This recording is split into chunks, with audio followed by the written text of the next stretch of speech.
Hello, everyone. Welcome to the finals of the World Under 18 Rapid Online Chess Championship between Nihal and Shant. We are going to kick off in about 2 minutes or so. Nihal will have black in the first game. It's going to be 15 plus 10, two games of 15 plus 10. And if it is equal after those two games, then we are going to have an Armageddon. But I do hope Nihal pulls through in the first two games itself.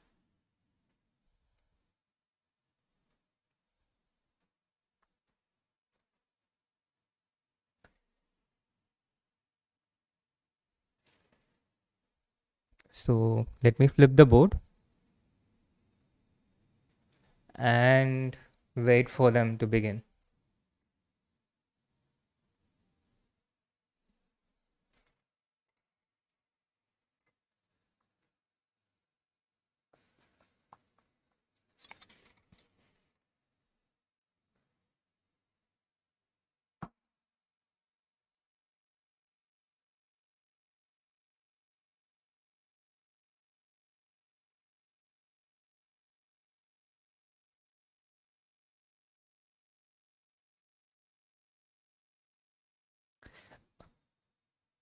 As we wait for the kickoff, let me just fiddle around a bit with the stream settings, try and get the things on queue. What do you think, chat? Is Nihal going to. How do you rate Nihal's chances? You, the chat, who has watched so much through this year. Uh, how would you rate Nihal's chances? What percentage? And if you think Nihal would win, do you think he's going to win in the regulation score or in the Armageddon?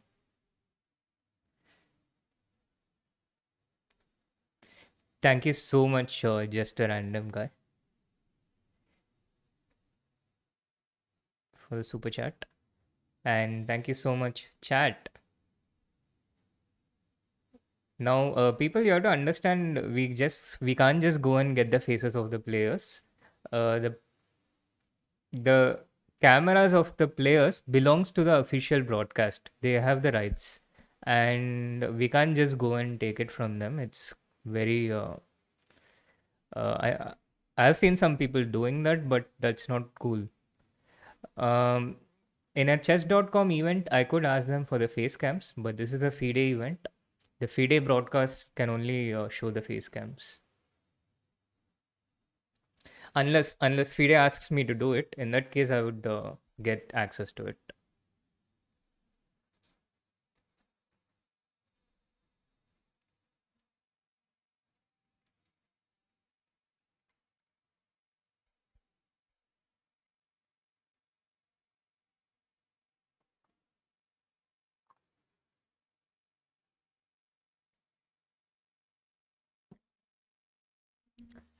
Again, for those who are tuning in just now, the format is 15 plus 10 for two games. Yeah, if you have an agreement with the official broadcasters, you can get the face cams.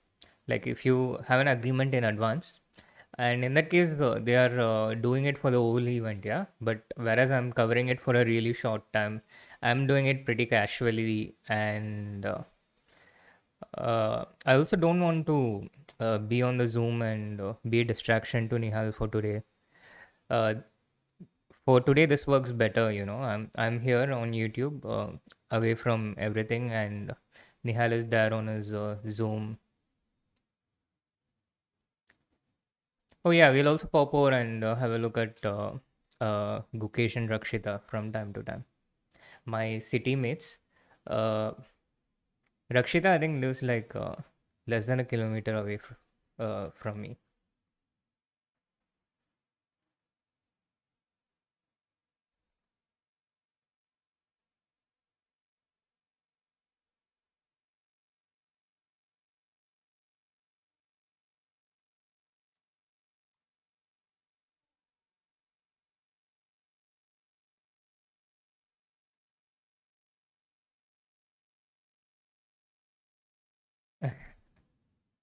Yeah, I also hope it doesn't go to the Armageddon. I hope Nihal holds with black and strikes with white, as he has done so far. Vansh, I think you probably might know that better. Oh, we have kickoff. We have kickoff. I was on YouTube studio screen, so the window did not update. It started with d4, knight f6, c4, e6, knight f3, b6. The queen's Indian defense. And here after g3, bishop b4 check is a relatively rare move. Bishop d2 takes. I had a game against Shant in Aeroflot Open 2019 where I played bishop e7 here and lost that game. Bishop d2, queen d2, bishop a6, b3, c6. This is the position we have. Nihal has 15 minutes, 51 seconds, and Shant has 13 minutes. So Shant has spent more than a minute on his seventh move, b3, which shows that Nihal is in preparation and Shant is trying to recollect. Nihal has shown fantastic preparation through most of 2020. And I think the reason is because of a lot of hard work done in the previous years.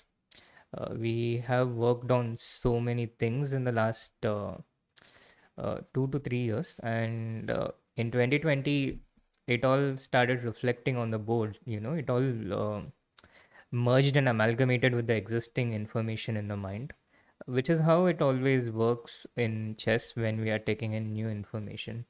Usually, it doesn't reflect immediately. It doesn't happen like miracle. It's not like the jack and the beanstalk where it grows overnight. The information goes in and stays there for some time, and then it rests, uh, and then it blends with the other existing information. Over a period of time, there is a big change. And when you're working with kids who have a lot of time and also have a lot of grasping ability, they are so they are like raw clay, so very flexible with information, very open to absorbing new information. And in such cases, it's very very convenient to work long term. And when you can work long term, you can control a lot of things. There is less chances of things happening at random. It's like uh, it can be as simple as growing a tree in some cases.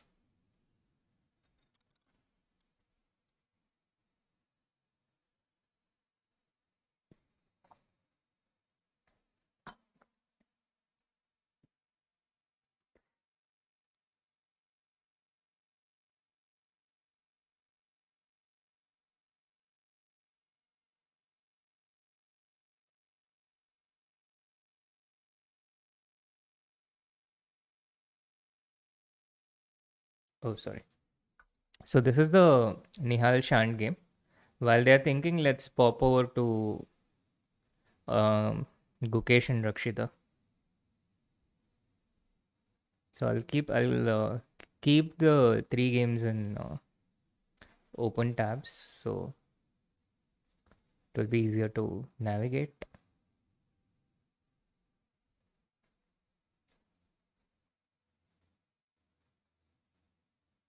Knight e5 should be Nihal's first move, I guess. The first move that he has to make on his own, and knight of d7 is common in these situations because black wants to exchange this knight, and if black tries to do it with the b8 knight, then white takes knight into c6. So knight of d7 on the board. Typical Queen's Indian move. Meanwhile, Rakshita is playing against Song. She's playing against Song from China, and it's a Rilopus opening. Rilopus. This is the old Archangel system with b5 and bishop b7. b5 and bishop c5 is the new Archangel system in which Sethuraman has done a course for Chessable, a very high quality course for any aspiring chess player, chess professional.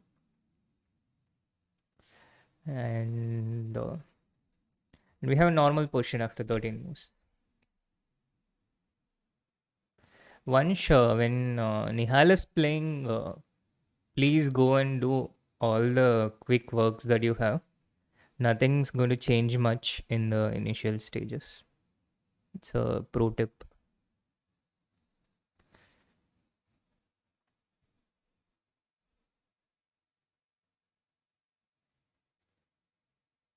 And Gukesh is playing against Murzhin. Murzhin is a very talented junior from Russia. Very talented under 14 kid. He's a very, very small kid. Small even amongst small kids like Nihal. And Gukesh seems to have a fantastic position right from the opening. And in this case, the bar reflects the nature of the position. I think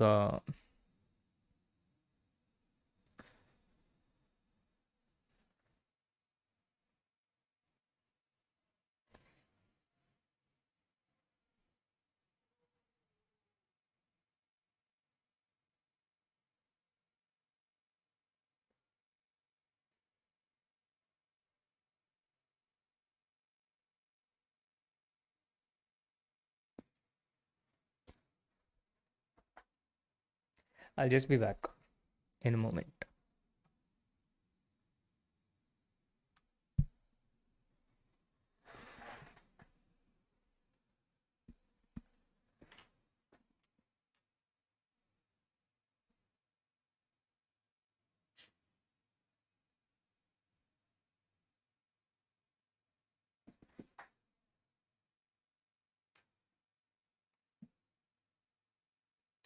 Okay, we are back. And I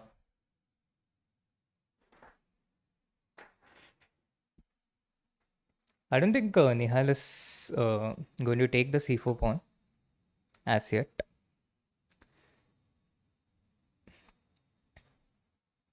dc4 would be met by knight b4, after which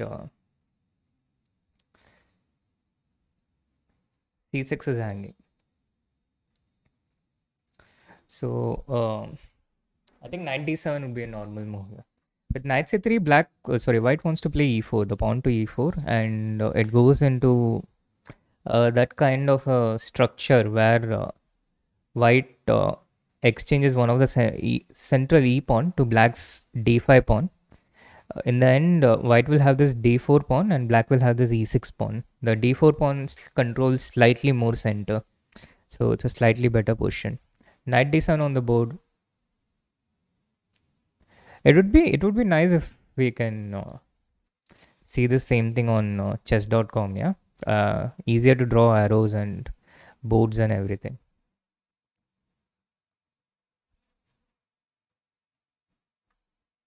Is the broadcast there on chess.com as well?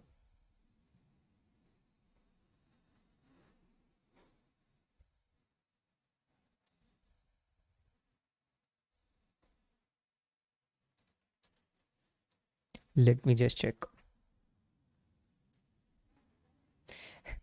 Rakesh, welcome to the chat.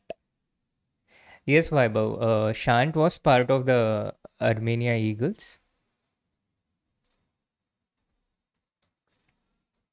Sagar is streaming, yeah.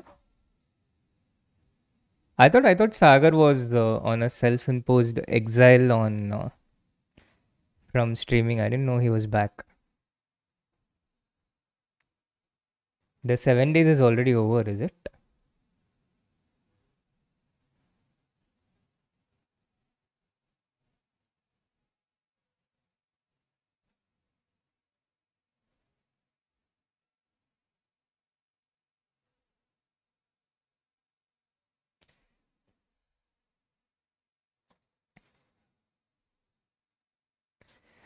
Yeah. So getting back to the game. White is bound to go e4 at this point. E4 and here maybe e4 is not possible because of d into c4. So he starts with rook f d1, a good move. Again, whenever black takes d c4, white will go knight b4 or just directly take the c6 pawn now. So I'm guessing Nihal goes rook c8. Again, it's a normal position. The knight on d3 is slightly weirdly placed, ready to go to b4 at any point. And after knight b4, probably e4 is to follow. It's uh, it's a position with slight pressure for white. Nihal has to be careful. He needs to be a bit accurate, and he needs to play well in this game. It's a pretty exciting and even contest, in my opinion. Shant, a very promising junior from Armenia, he was he has shown some very strong chess. He has shown some he has shown ability to play very strong chess at times. Moving over to Gukesh.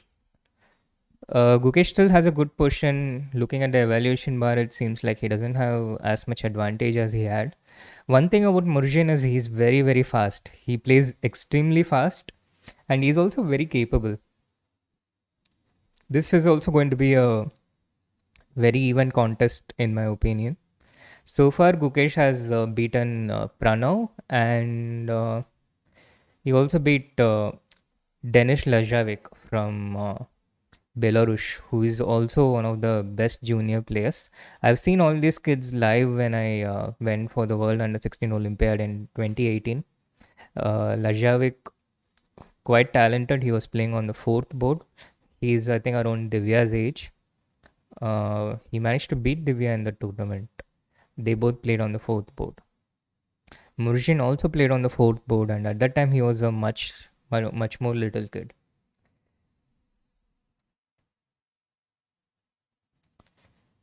Rakshita also seems to be having a good position early middle game. Um right now, Black would love to get d5 on board, but it's not so easy to achieve. So in that case, she should probably go for the f5 break. f5 on my on first sight looks like a good option. f5 and bring the rooks on the f file. Maybe double the rooks on the f file.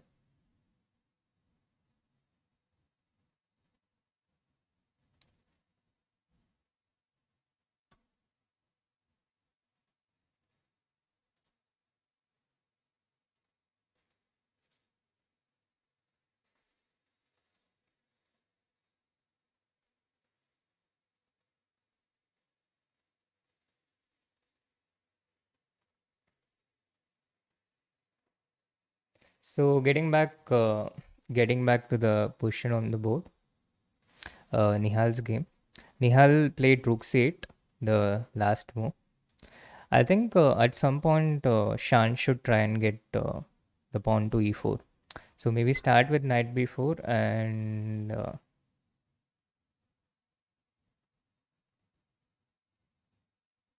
no, I don't remember the uh, Batumi Olympiad video, intro video. Yeah, I think Sagar was just excited, because uh,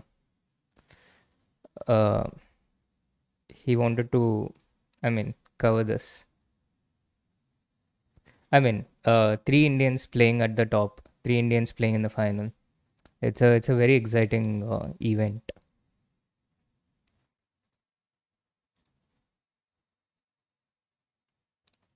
A4 on the board, and now now I think there's some considerable pressure for sure.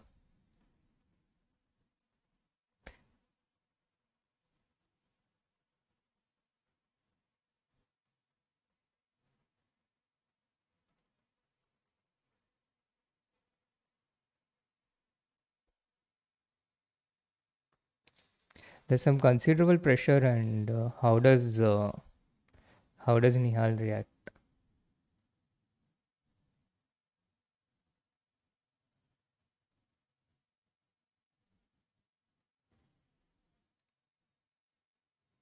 Oh well, I actually just messaged Sagar. Just messaged Sagar before I knew that he was going live. So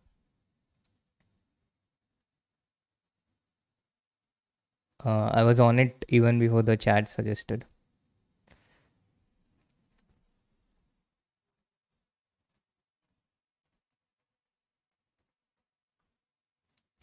It's a bit slow through the first few moves, bit slow through the early middle game. Going through a quick check on all three boards. I think still Gukesh has a pretty good position.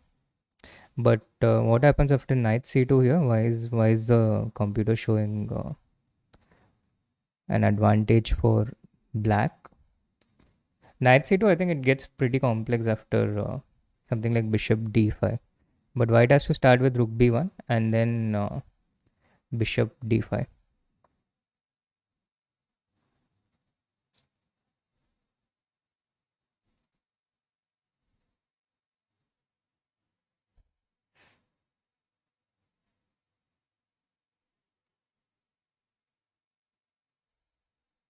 It's a good question. What's the move? Because dc4 is not easy to play here. dc4 is not easy to implement because knight b4 always comes. I think we have to accept that Nihal is a bit worse here. He has to fight back, but he's a bit worse. His position is under trouble. This a4 move is very strong. Shant actually feels this position quite well. Um, he feels his queen's Indian positions. If d c4, then white plays knight b4, attacking the a6 bishop and the c6 pawn. So then black has to move the bishop, and then white takes bc4. After which white has a fantastic pawn structure. And then maybe we can continue the variation with a5, knight d3, bishop a6. And here white has this fantastic move, knight b5, which gives him a slight edge. Till this point, it's very easy to calculate. Bishop a6, attacking the pawn on c4. This position in itself in general is better for white, so it's not easy for Nihal to consciously enter this. The reason is because after e4, white gets such enormous center control. Chess is largely about controlling bigger parts of the chessboard. Yeah, that is the strategic objective of chess. And super chat from Siddhant Rahate. When do you think Nihal will cross 2700 rating? I think it's realistic to aim for it between 6 to 12 months after the resumption of normal life. Now it's a lot harder to predict when the normal life will resume, rather than Nihal predicting Nihal's 2700. But he can grow very quickly once. Ashwath, is the tournament there on chess.com? Because I tried to find it, it was not there. But if it is there, I would much rather watch there because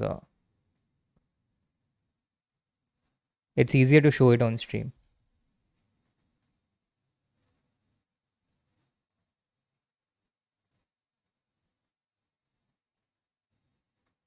But yeah, I just don't see it on chess.com.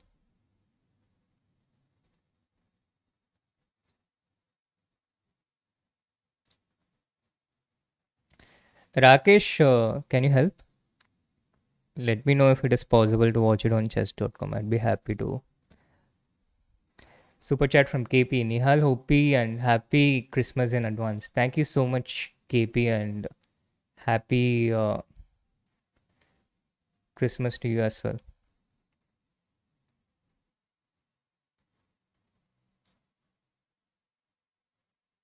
Yeah, I know that I can find this in chess.com/events, but that's not the chess.com interface, no?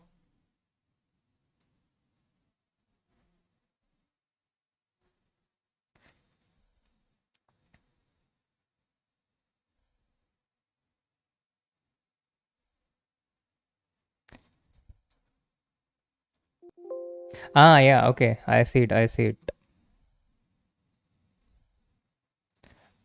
I see it, and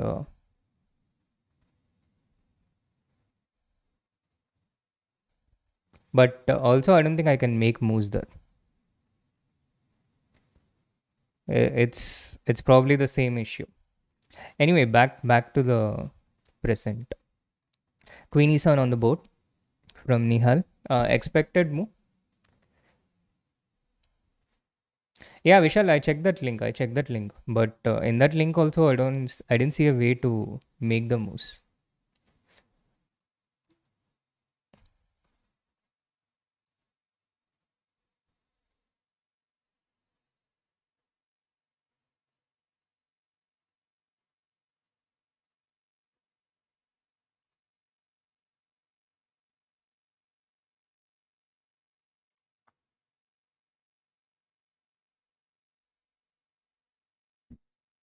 No, Nihal hasn't lost the internet.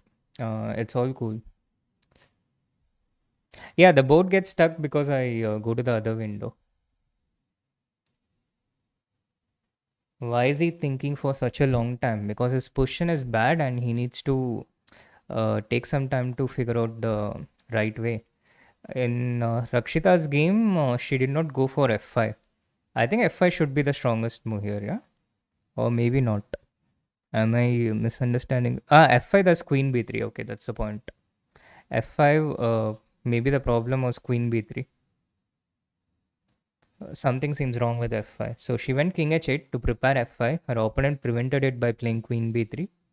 And here she played bishop f6 in an effort to play d5. But her opponent prevented it by playing c4, controlling the d5 square. And after c6, rook a5, rook a8, Rakshita under a little bit of pressure because the nature of the position is such that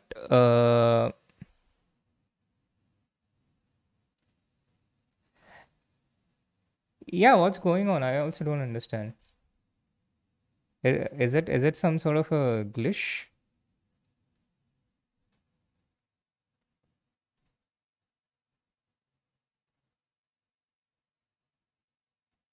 I think it's a YouTube glitch. It's not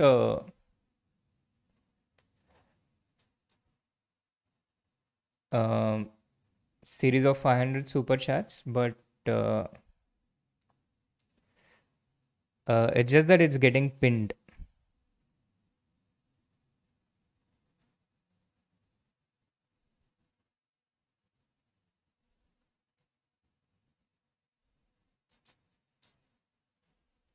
Yeah, so Rakshita under a bit of pressure. Just give me a sec. I need to.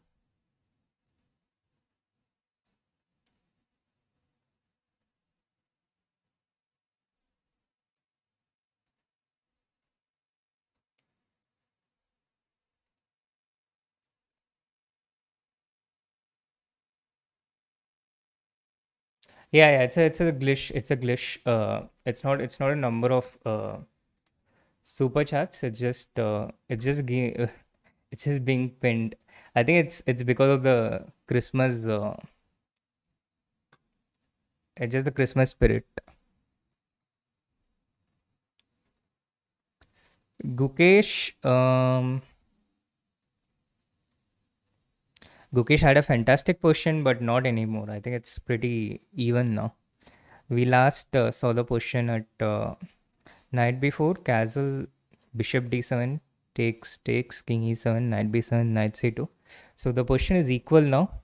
The material is equal, and black has these open files, rooks on these open files where he has considerable activity.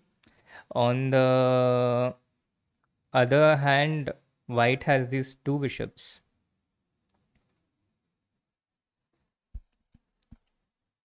So equalish.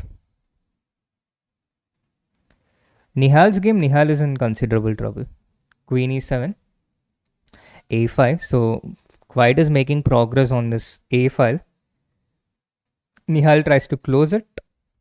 And now a6 is a very strong move. A very strong move, and it's not easy for black to react. If he takes bishop a6, then after knight b4, bishop b7, rook a7, white has a big advantage. And if black goes bishop to a8, then it's a sad and depressing place for the bishop to be.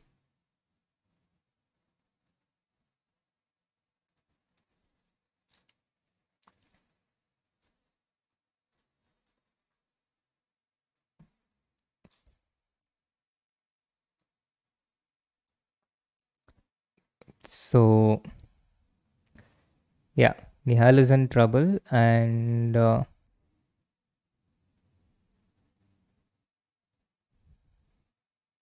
it's not going to be easy to fight out of that. Rakshita also in trouble because I think White can take with the. No, it's not because of this. So then, where is the. What is the source of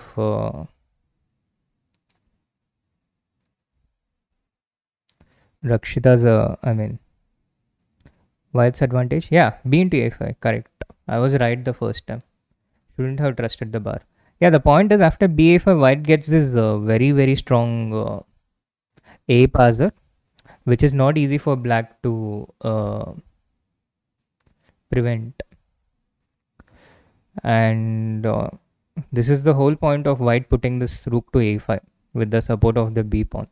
So the only open file in this position is the A file, and if Black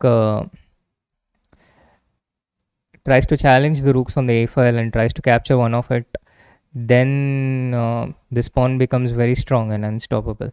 So her opponent is, I'm sure she will take b into a5, and after that she has a pretty huge advantage. It's going to be tough for Rakshita. Gukesh seems to be doing fine. His opponent has a bit of activity. The problem in Gukesh case is he has very less time. He has only 1 minute compared to his opponent's 5 minutes 46 seconds, which is part of Murjan's strength. He's very, very fast. He's very good at making these moves quickly. On Nihal's board, we have Rook C1. We have this position which we were talking about, where the bishop on E8 is very badly placed, and certainly that Nihal's not going to feel pleased about the current situation. He's not going to feel comfortable about it,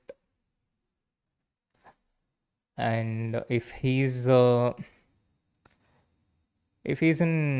trouble, then he will be in a must-win situation with the white.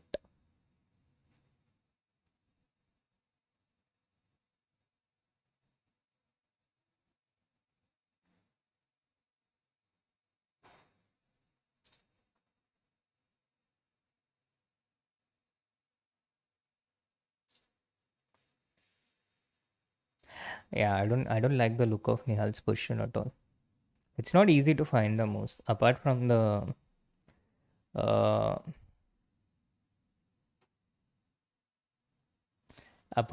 the evaluation bar that shows +1. It's not at all easy to find moves for black. That is because of the amount of control white has taken in this position. He occupies the C file where he has more control, and also this pawn on a6 is very, very it's like a thorn in the leg. Super chat from Vansh, 1/10 of what Anshun Das gives. Nihal OP, Shri OP,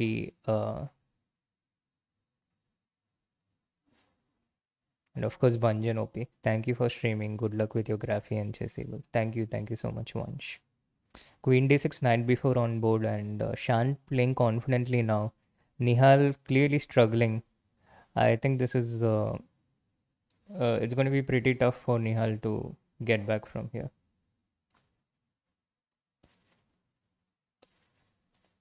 Yeah, knight e4, understandable move, trying to fight out. Here, I think even queen f4 is not such a bad move. Queen b2, he keeps the attention. He can later get the knight out with f3.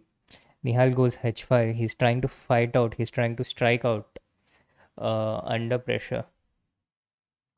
This reminds me of this. The super chats thing reminds me of this. When Harry and co hunt for the Horcrux, and if you touch the wrong thing, the Horcrux starts multiplying in the bank vault of Bellatrix. The super chats are also going crazy like this. One super chat and it keeps duplicating.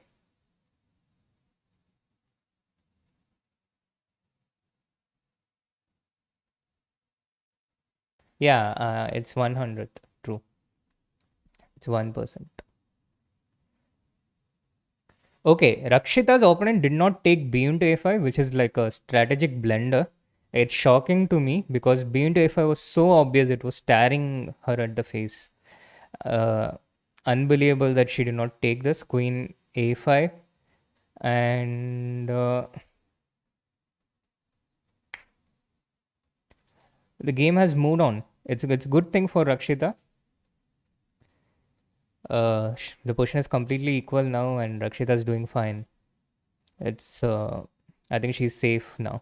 Of course, she still has to be a bit careful because this pawn on b5 can become weak. Rakshita's king is farther away compared to Song's king, so she needs to be a bit careful. But as long as the queens remain on the board and Rakshita's queen is safely preventing her counterpart from any incursions on the e file, I think she's completely fine. Her queen can also give counter checks as and when necessary.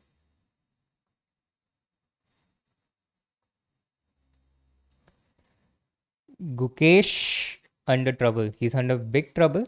He has only 29 seconds, and his opponent, although he's 2 pawns down, he loves activity and he's set to bring his rooks against White's king. Rook e6 would be met by knight d4, so he has to be careful about that. But rook d6 looks good to me, and it's not going to be easy for black to lose this because, yeah, take first because direct rook d6, white could have stopped it with knight d4, so he takes first and he just takes the pawn. So black can put his okay. He takes the b2 pawn as well. This is going to be a draw with 3 versus 3. This is just a draw. Gukesh also out of trouble. Rakshita also out of trouble in the first game. And Nihal not yet out of trouble. As long as this pawn is on a6 like a thorn, and these knights ready to jump onto c5 at a moment's notice, at a move's notice, it's going to be tough. So Nihal is trying to bring his knight to c7 to uh, threaten the a6 pawn. Knight c7, knight b8 can attack the a6 pawn. White himself can defend with knight c5. With bishop f1, White brings a new piece into the action. He brings a new piece onto the uh, battleground, whereas Black cannot do the same with his a8 bishop. This is what is making all the difference in this position. So after rook c1, queen c1, yeah, Nihal cannot really afford to give up the c file because after rook c1, queen c1, White gets knight c5. Shant will be happy to take with the pawn on c5 and create a passer for himself. This is how this conversion of strategic advantage happens. So Nihal's best chance for resistance is to just be quiet and let White do the work. He really has to stay. Not an easy thing to do, not an easy thing to stay still, but it's his best chance, and it's what people at high levels excel at doing. They are very good at defense. Here, I'm thinking Nihal can possibly go h4 to try and exchange one of the pawns. It's a good idea to exchange pawns when it's possible when you're defending. The more pawns that get exchanged, the closer the game gets to a draw. It might also be an useful prophylactic move for Nihal to move the king away from the 8th rank to avoid any checks on the 8th rank. But it's not clear because after king g7, knight c5, being in this diagonal of the queen from b2 to this diagonal is also not the most ideal thing.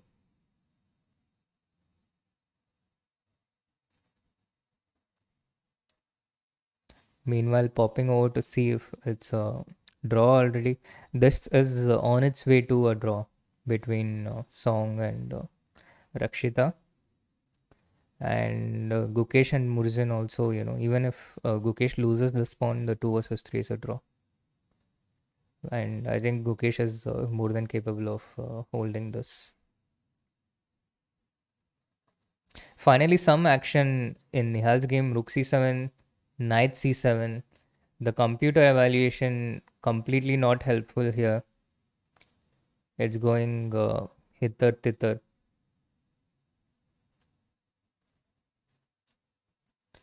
Queen c3, head g3 check, head g3. Nihal under intense pressure. Knight into a6 is not possible because of queen c8 check, winning this piece or this piece. And something like king g7 can be met by knight to c5. And if knight takes c5, then d c5 is a check attacking the queen. King g7 on the board, and I think white can play knight c5. Yeah, knight c5 also on the board. Uh, it's I just don't see how Nihal escapes from here. Yeah, knight b8 is forced. He has to be passive, but this just doesn't paint an inspiring picture. And if white hits somewhere else at this point, right now white has everything protected. He need not hurry. He can slowly take his time and try and create a second front or breakthrough on the queen side itself. Since white has the initiative, he can take his time to create any threat that he likes, and Nihal won't have the luxury to take the same amount of time to defend against the threat. It's also clever in such situations not to go for the most direct way, not to go for the most direct attack, but instead, do it slowly. It's the slow knife that kills. Yeah.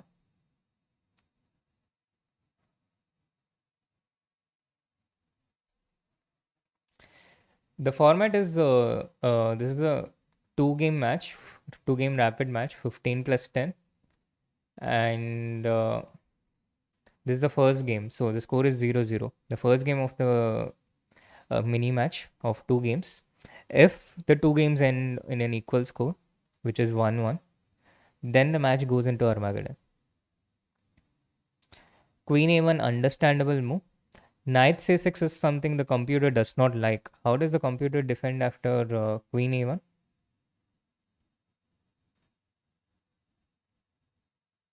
No, computer just wants black to wait, which is not really a human thing to do. The computer shows a relatively lesser evaluation. I think for a human, this is harder to play over the board. White has to just, sorry, black has to just wait with bishop e8, I think. Queen a5, bishop e8, and ask white how he intends to break through this position. White has all his pieces in perfect squares. White has his pieces in the places that he wants. But how to improve further is a question which is not easy. Nihal goes bishop d7 with the same idea, with possibility to play the bishop to c8 to attack the a6 pawn if the white queen moves away. So maybe the position is not as pessimistic as I imagined it to be at first sight. But it certainly looked that way to a human. It still looks that way to a human because black does not have any counterplay. He has very less time. White can do whatever he likes. White has uh,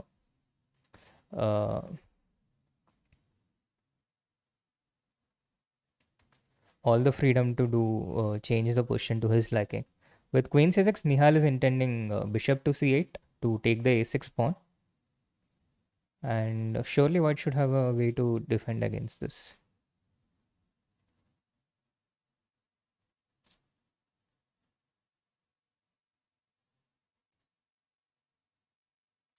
Okay, he goes b4.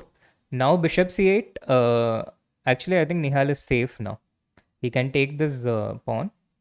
Maybe he cannot take this pawn right away, but white also cannot move anything. So they are in a state of deadlock. Both neither can. Yeah. So now you can. Can you take bishop a6? Bishop a6, knight a6, and queen a. No, queen a6, queen c7. Bishop a6, knight a6, knight a6, bishop b5, and now after queen c1 check and queen b2 check, uh, the b4 pawn is lost. So Shant just waits, but maybe Nihal can just play queen b6 here, right? Queen b6. Oh, okay, okay, okay. Yeah, queen b6 is fine. That's what has happened in the game.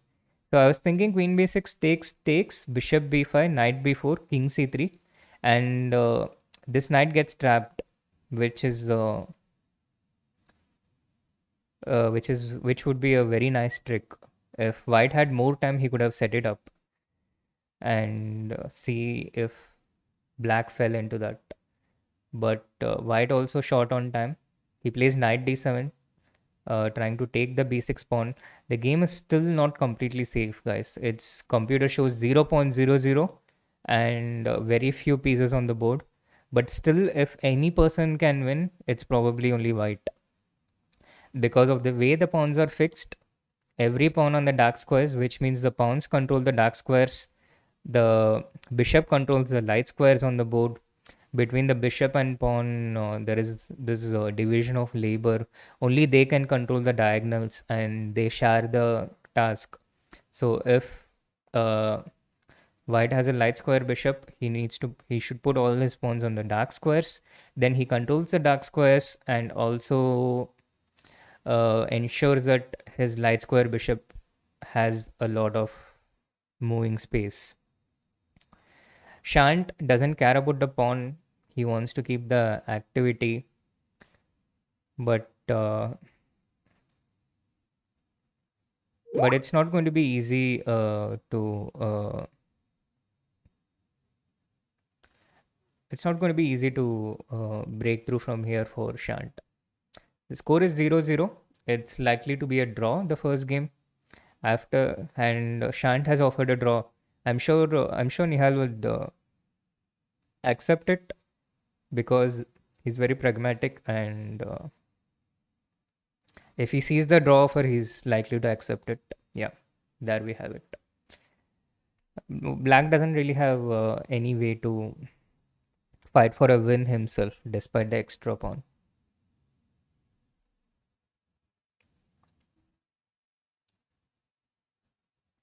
Rakshita also drew and Gukesh also drew. So we have three draws in the first game. All three of them under pressure, and all three of them managed to defend and make a draw. Especially Rakshita's game, she was under huge trouble. I am baffled that her opponent chose not to take b into a5, which was begging to be taken. This pawn being very strong. I can understand that she possibly might have been a bit scared that that pawn might be vulnerable, but it's not going. Black is not going to be able to take it for sure. White's knight is too nearby.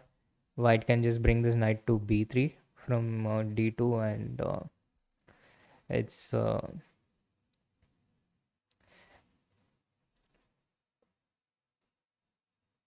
yeah, it was unlikely to happen.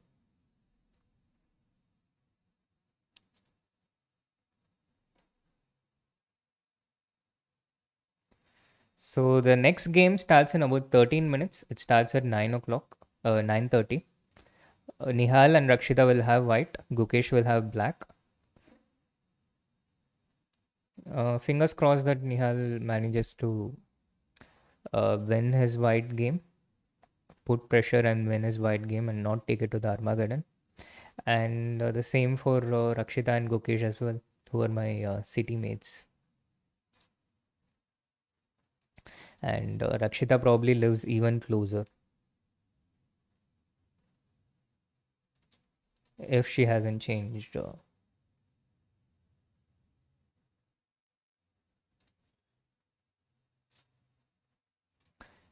So while we wait for the games, maybe some bullet.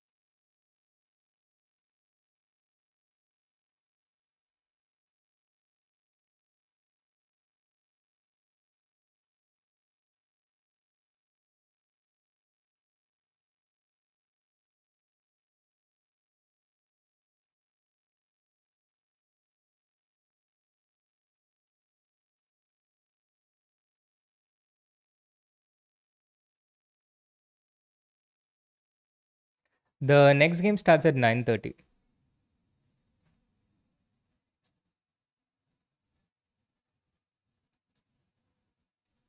But the problem with Bullet has been that I haven't been getting an opponent since ages.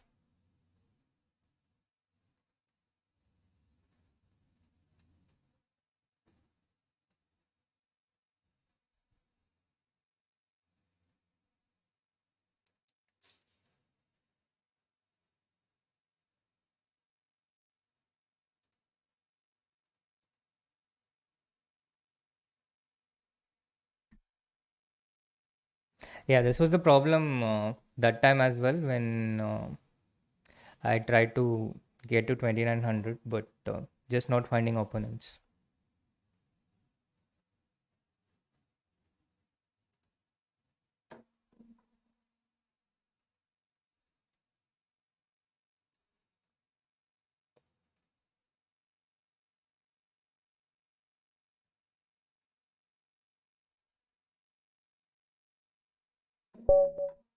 Okay, now I have an opponent and my rating is ridiculously low. So,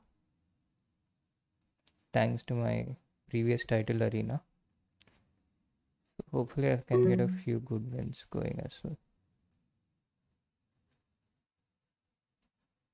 Oops, oops, oops. I'm gonna lose this one. That's okay.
Okay.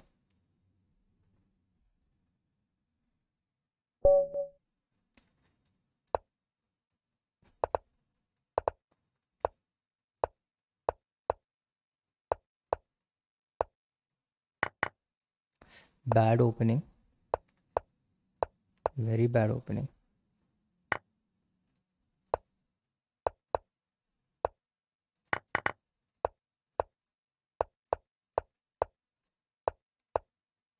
But at least I can get into the game.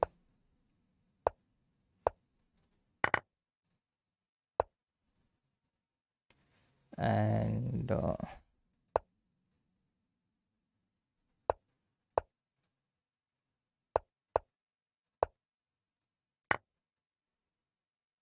not such a bad middle game so far.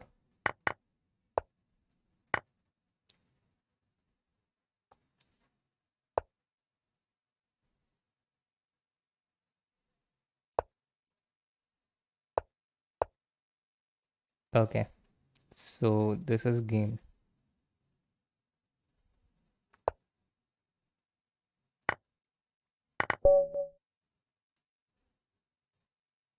I'll try to get someone stronger.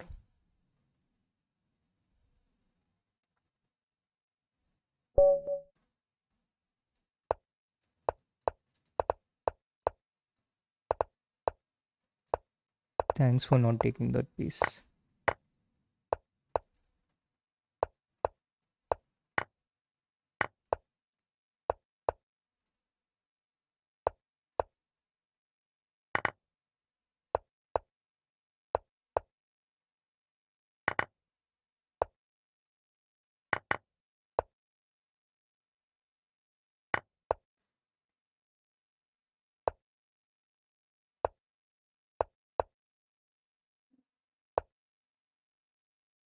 Position looks great to me, but concretely, concretely he seems to be defending.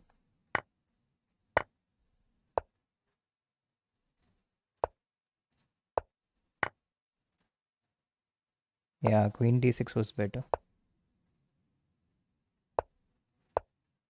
Now I get the chance, and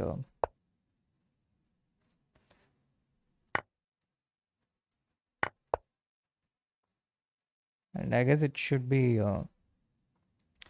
game over.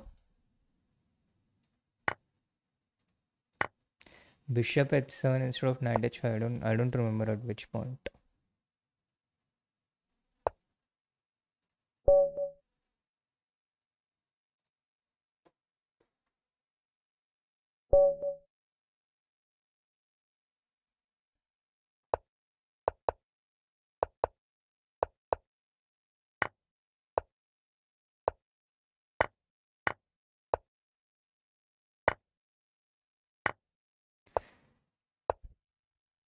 Ooh, ooh, I'm getting the rook to d8.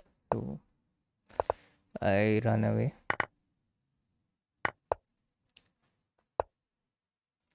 And bad position.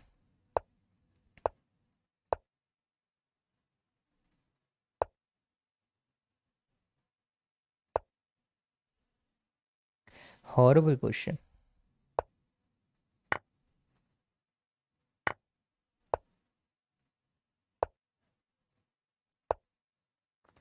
Horrible position, but just keep defending.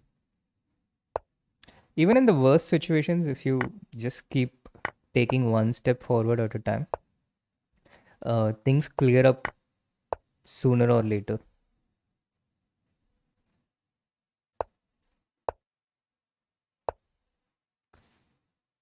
This is a law of life.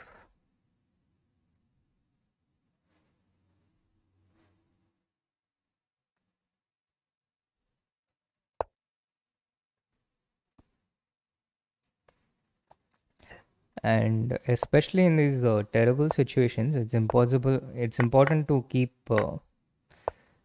going one step at a time, one step at a time, keep surviving.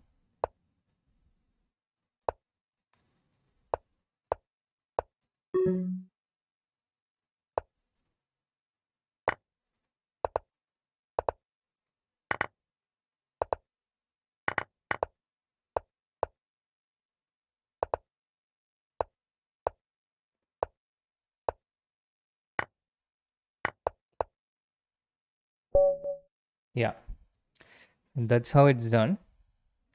I think I have time for just one more game before the World Youth resumes, before it continues.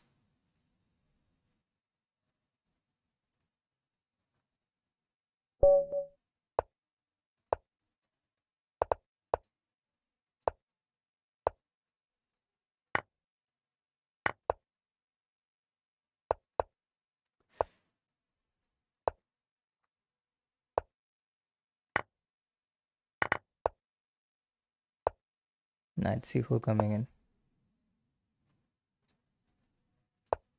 Oh, I just blundered this. This is going to be a lot harder to survive one step at a time because I'm also losing this rook. And my opponent seems very motivated after.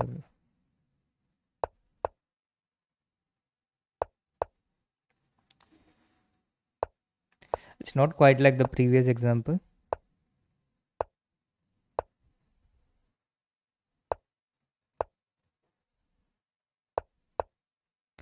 but it's worth trying nevertheless.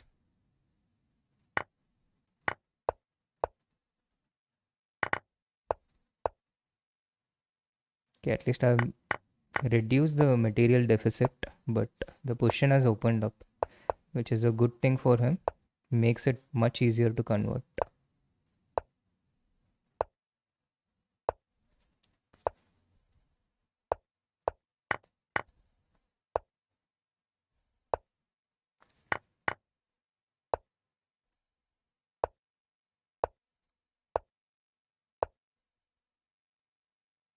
Uh,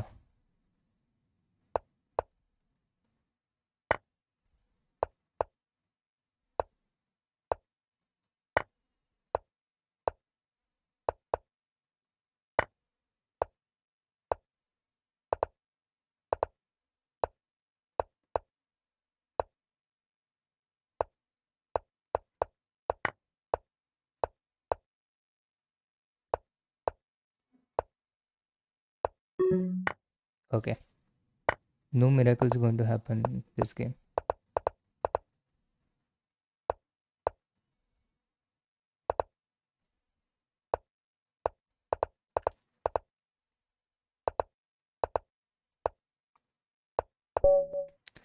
Cool.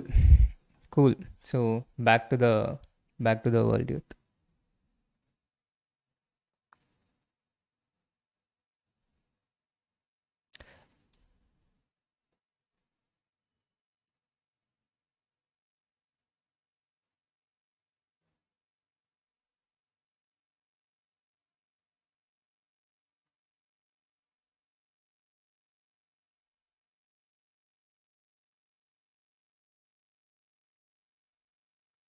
So you're back for the Nihal and Shant match. The first game ended in a draw. The format is two games of 15 plus 10. If the score is 1-1, then it goes to the Armageddon. And the first game has ended in a draw in all the three games involving Indians. Nihal drew against Shant Sargisian, uh, Song drew against Rakshita, and Gukesh drew against Murjin.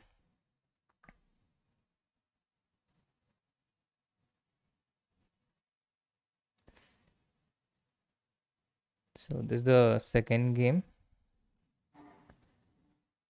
about to begin any moment.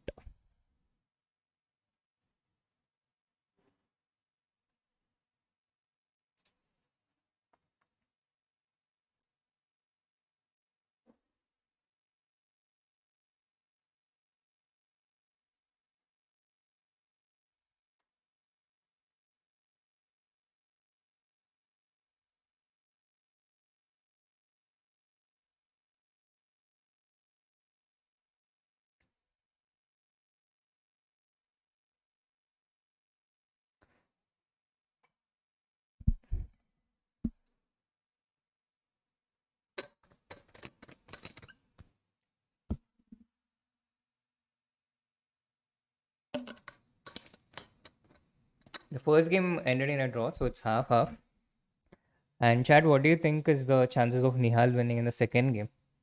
Is it going to be a win for Nihal, or is it going to be a draw, which would go into the Armageddon, or it's going to be well, the one result none of us want?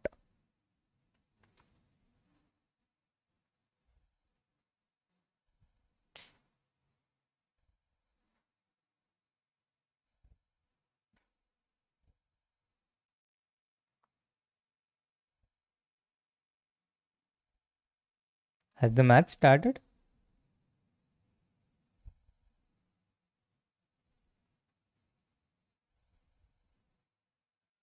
Oh, I love the spirit and confidence of the chat.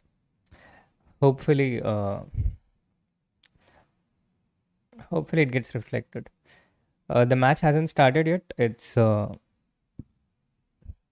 supposed to start any minute. But it hasn't yet started.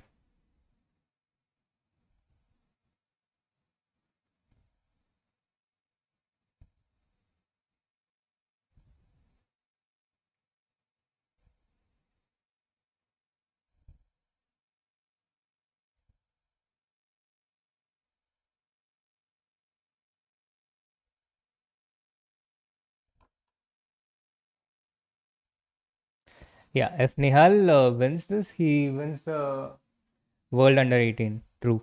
The World Online Rapid Under 18, which wouldn't really be a surprise. Nihal was the second seed in this event. The first seed was Esipenko Andriy from Russia, who's Russia's top junior and also played in the online Olympiad for Russia. Nihal was the second seed here, and so far Nihal bet Schnabel from South Africa. I am Justin Wang from USA. I am Sonis Francesco from Italy, and Shan Sargisian from Armenia. He's currently playing Shan Sargisian from Armenia.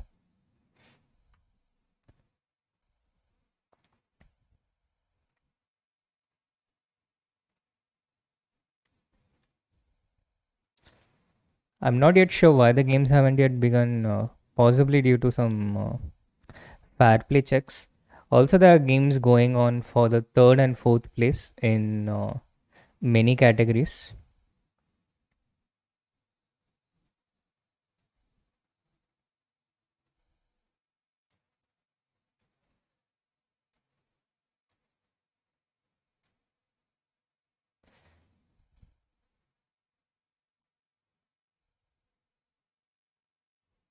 We still don't have. It starts at 9:45. Thank you, Aditya.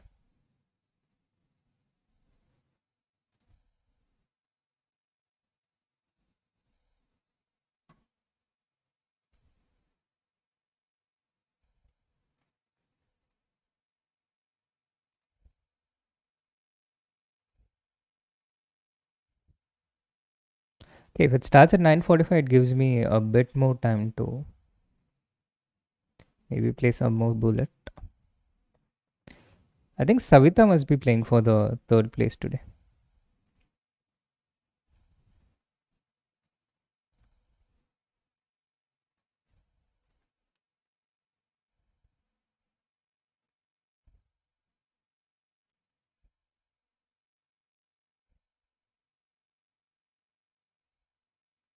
No, I don't think the slow mode is off.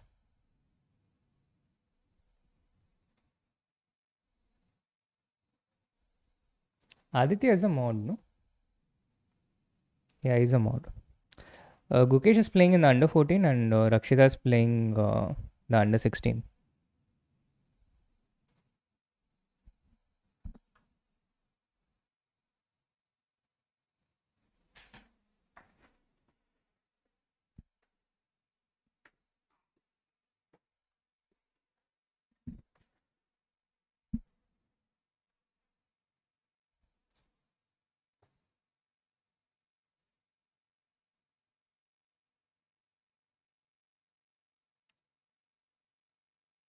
Yeah, everything is so glitchy on YouTube today.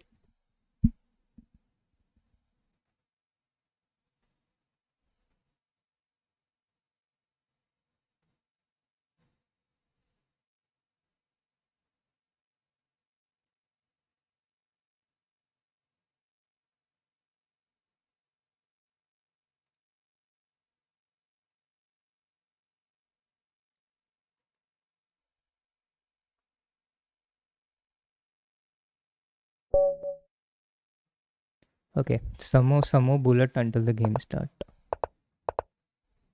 The usual bullet opening.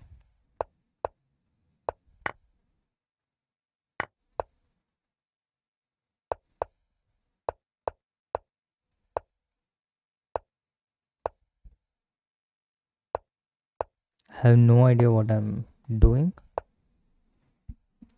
but position seems fine.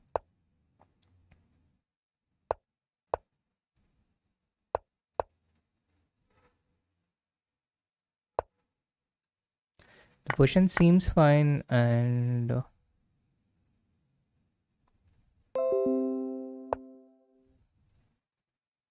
something popped up on my screen.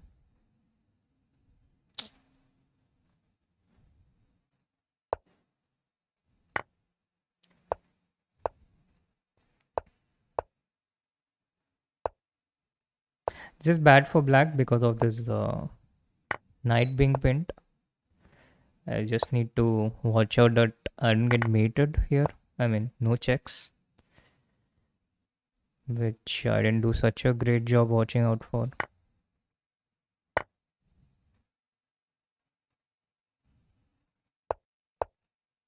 And I hope. I don't think there's a mate here. I think the king survives. Yeah, the king survives. And now I can give a couple of checks myself before I move the rook, just to protect myself against future checks. And now rook b4 and queen b7 is one option, or I can just play king f7 also.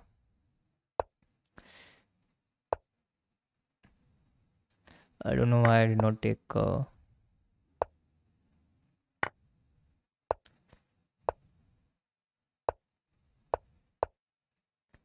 rook c4, but okay, it all works out fine in the end.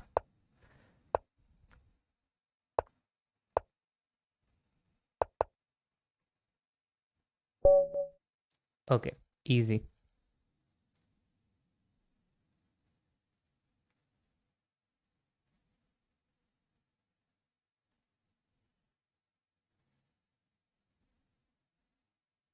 Is Arjun online?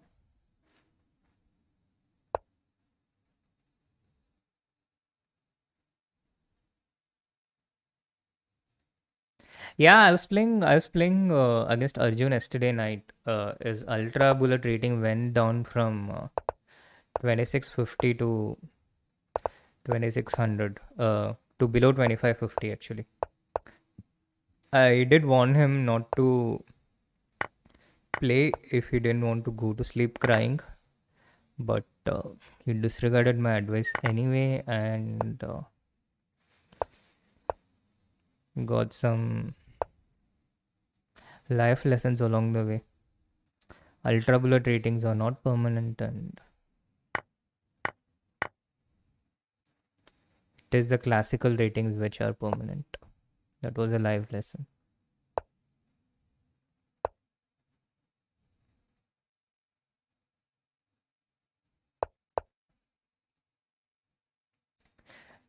So he lost this bunch of rating against me because I was so ridiculously low rated.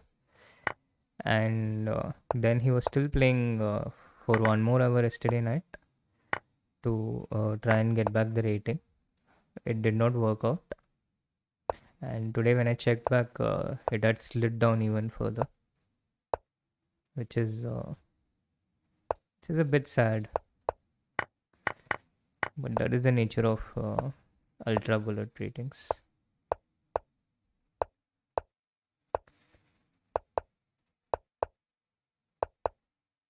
Oh, what did I do to myself there?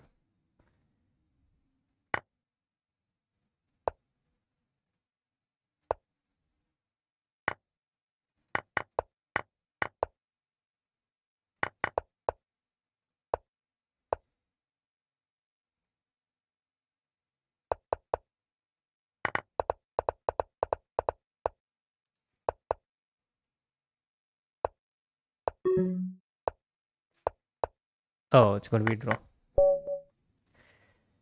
Going to be a draw.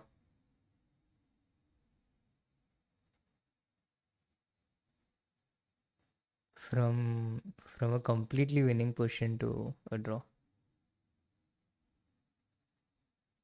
I can play some ultra bullet myself just to show you guys what it's like. Create a game and so ultra bullet is basically 15 seconds each, which makes it very very fast paced. Yeah, so this is ultra bullet. So there's literally no time to play chess.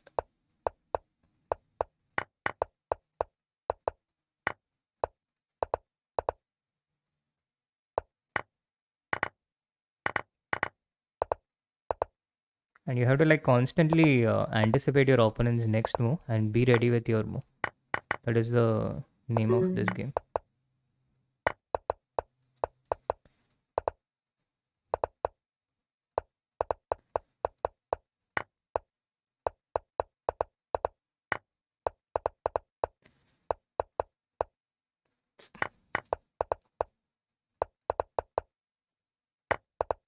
Okay, I'm gonna lose on time here.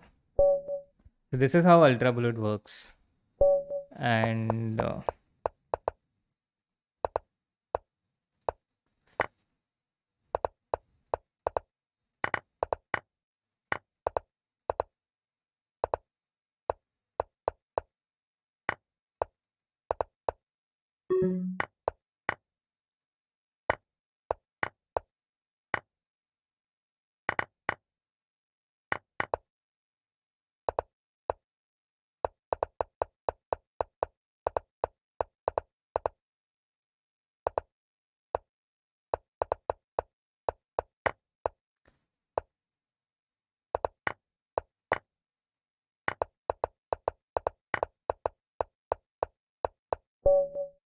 okay, let me show you by winning a few games now how it works.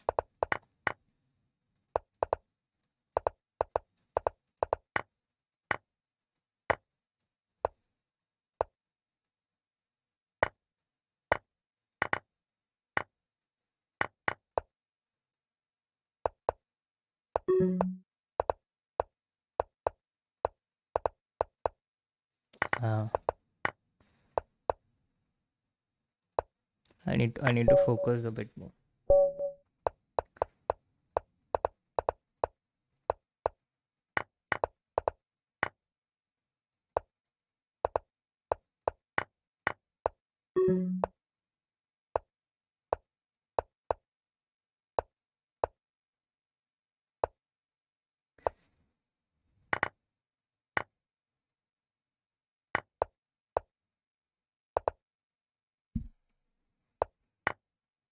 Okay, one game in the bag.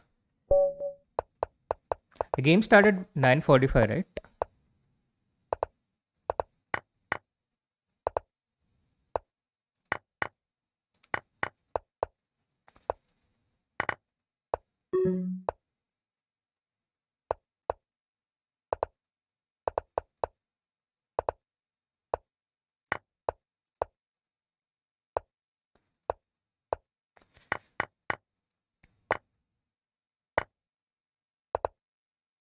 That was a dirty trick.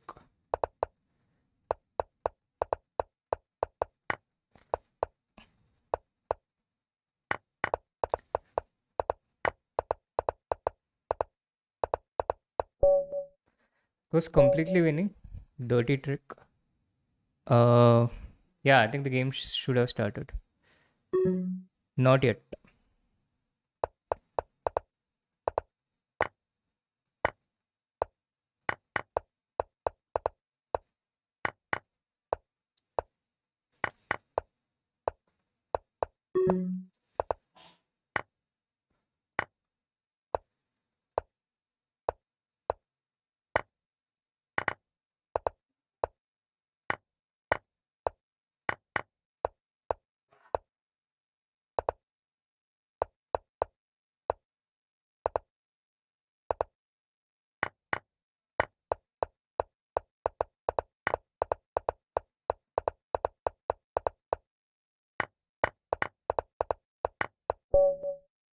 Okay. So the games have begun. It's very hard to play Ultra Bullet uh, while streaming, I guess, unless you're Andrew Tang, who plays this blindfold.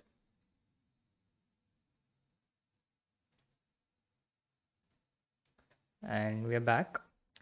This is the Raghusan opening. The Queen's Gambit declined. Nihal starts with white. The second game, knight of 3 d5, knight c3, bishop b4, queen e4 check, knight c6 a3. All going according to the plan so far. Let me not elaborate too much about this at the moment in case it goes to Armageddon. But things under control. Good start. And I think having a white in the second game has its advantages. In the decisive game, you get the white pieces, which gives a big advantage. The score is half half. This is the second game. If this ends in a draw, it goes to an Armageddon. Whoever wins this advances to wins the tournament. Rakshita's game starts with a opening sheik. White likes to play this 4 e5 in the Sicilian. Typical one of these typical lines. After knight e5, d5, queen d1, knight d1, it goes into an endgame, which is slightly better for white. But black need not do this. But if black doesn't know what to do here, then it's perhaps not that easy to figure out over the board, which is true for most things chess.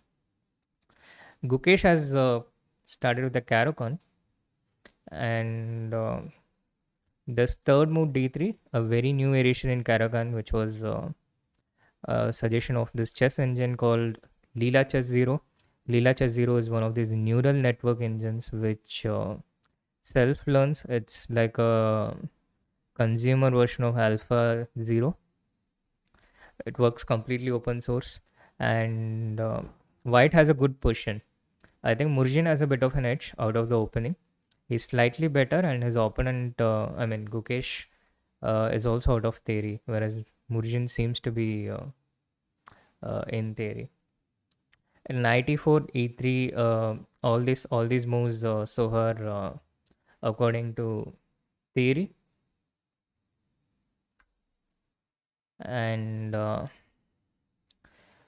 white doesn't So fundamentally in this position, if we see the uh, differences, white has two bishops.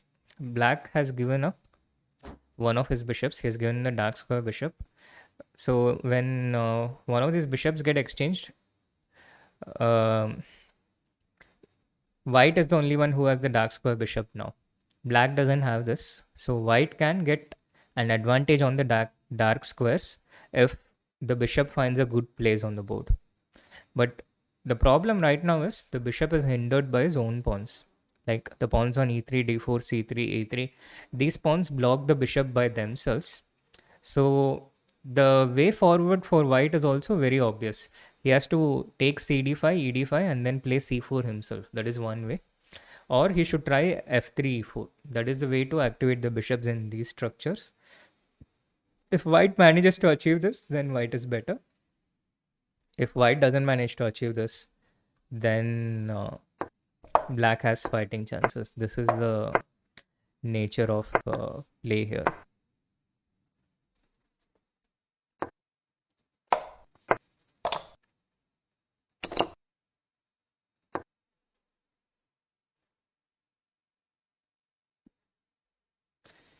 Knight e4.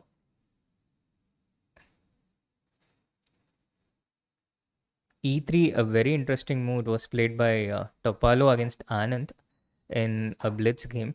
After e3, it's natural to take this pawn with knight c3. This is what anyone would do. But Shant is uncertain as to what Nihal might have prepared. So that is the that is the difficulty that Shant has to try and solve.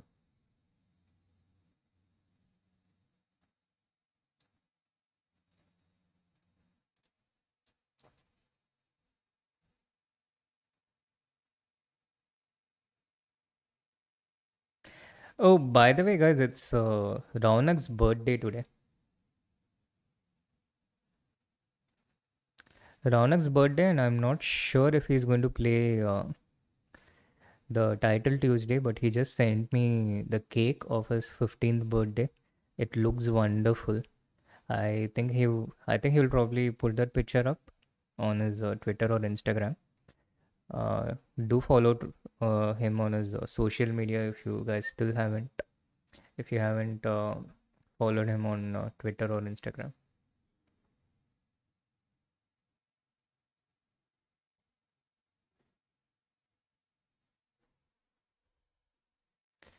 Yeah, Shan takes the pawn. He takes the bait.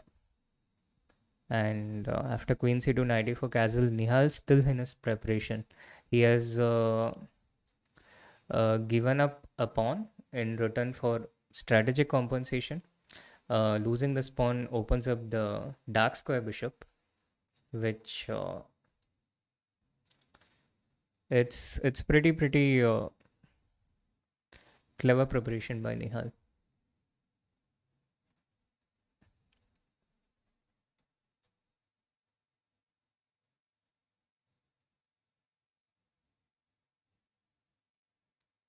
Meanwhile, Rakshita also has a big advantage on time. She has 5 minutes more, and the game is going towards an end game where white is definitely a bit better. Bishop e5, queen d1, rook d1, and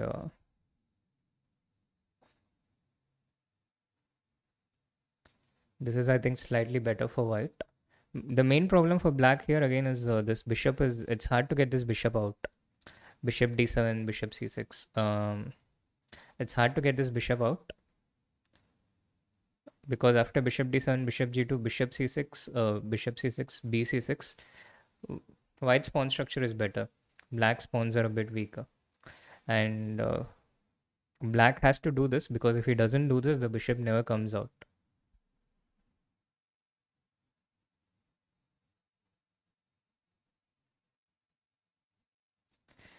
Gukesh is in huge trouble and his opponent is very well versed with the position at the speed at which he is playing. Murjin is also very skillful and talented. He shines apart in his ability to play fast. And when this goes well for him, his game just flows. He's an incredible talent. It's a name you might want to remember, Volodar Murjin.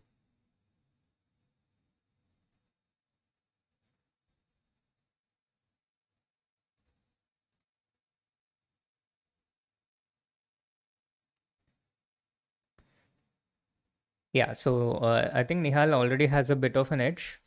Um, the first new move that he has to face is opponent not playing the first move of the best moves of the position anymore. So Nihal has to start thinking.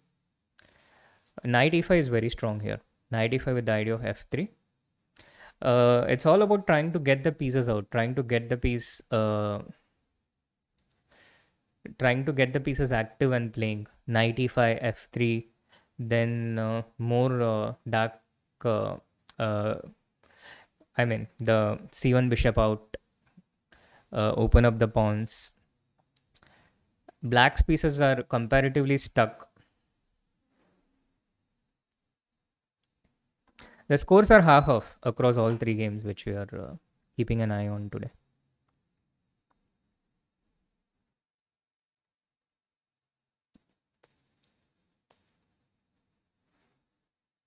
Yeah, so we have this position. We have this position where white has a clear advantage, clear strategic advantage, structural weakness, and very easy for white to play in these positions. She has to get this pawn to c4 to cover the d5 square of the knight. This pawn to b3 maybe, knight to a4. Knight a4 suggests itself automatically, king to e2. White has much more time because black still hasn't even castled. Harder to get all the pieces out. And if black tries to castle to bring the rook on h8 out, then white invades on the d file.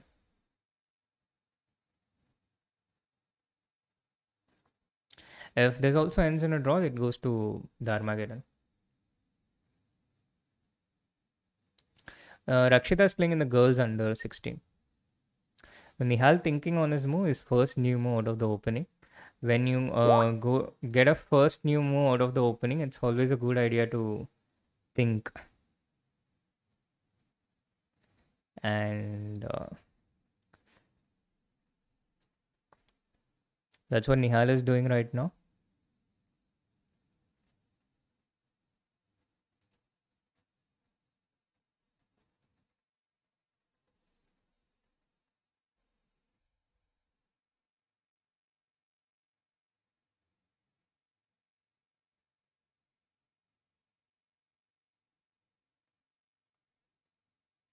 No, the board has not frozen. That is Nihal thinking. It's a typical thing we experience with Nihal. Gukesh fighting. Again, we see the pawns fixed on the light squares all around on the light squares and a dark square bishop. Gukesh bishop and pawns fixed on the dark squares, which limits the mobility of his bishop and general control of the position. But on the other hand, these pawns are not obliged to stay at their respective places forever. And this knight can come to d4 with knight a6, knight d4.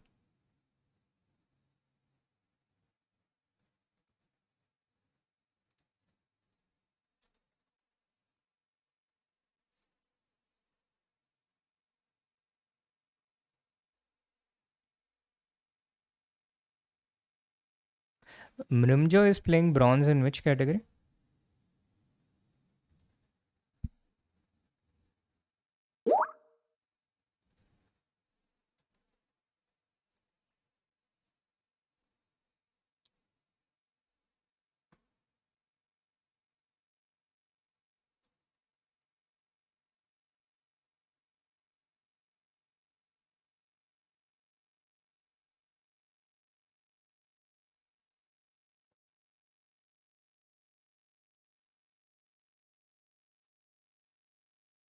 Yeah, so Nihal has played knight e5. He took 5 minutes and a bit more, but he found the best move in the position as expected. Rakshita also played knight a4 as we expected. Also in a very comfortable position. Gukesh fighting back.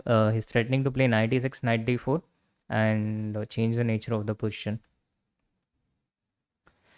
Ideally, Murjan's knight should be on d5 or f5 here. If he was already there, he would be completely better. And to do that, he has to move this bishop away from e3. But this bishop stands in the way, which is a bit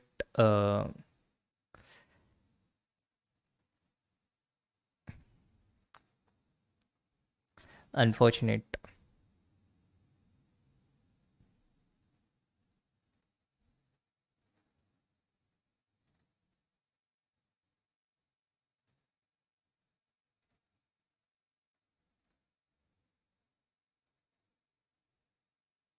Yeah, Mrinma Rachkova has won the first game in the under 10 and is black in the second game under a bit of pressure, under considerable pressure. They are playing for the bronze in the under 10 category and he is under pressure.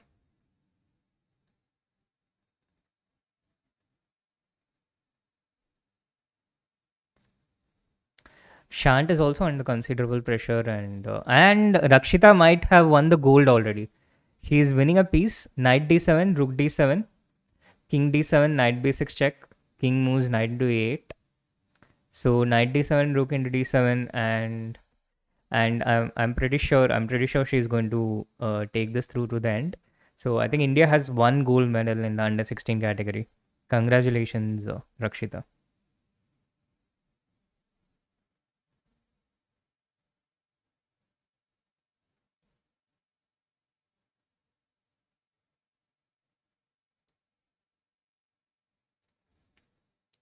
Gukesh has completely neutralized the position. He's completely fine.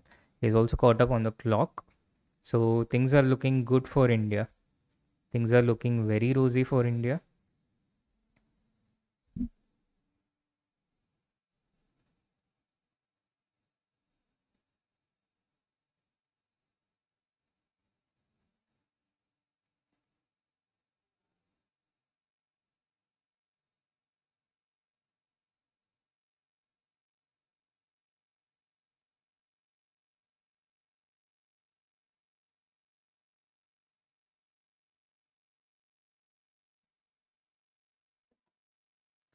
Shan goes back knight f6. Not a very uh,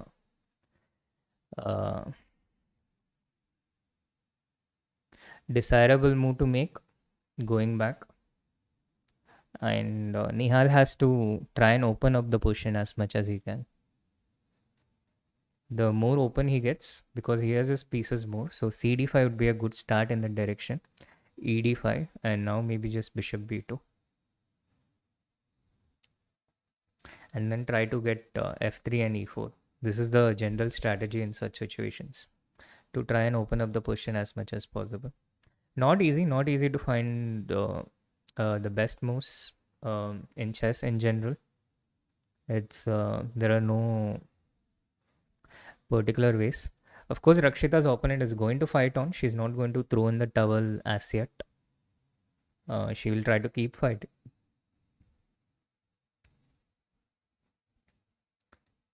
But I'm completely confident that Rakshita can win. And also, the problem for her opponent is bishop b4 check is always met by c3. So she cannot try to connect the rooks and defend a8.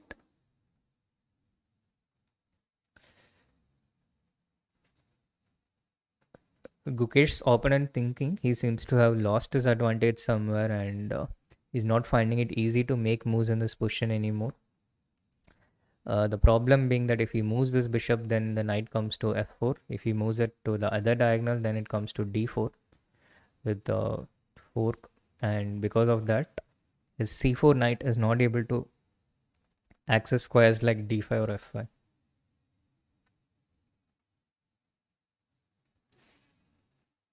Yeah, Nihal has taken and he played bishop to d2. Also, not a bad move at all. Shant playing c6. Now, I think Nihal should have a way to win a pawn right away Bishop b4, rook e8, queen c3, b6, bishop a5, and knight c6. That's one way that I can see directly.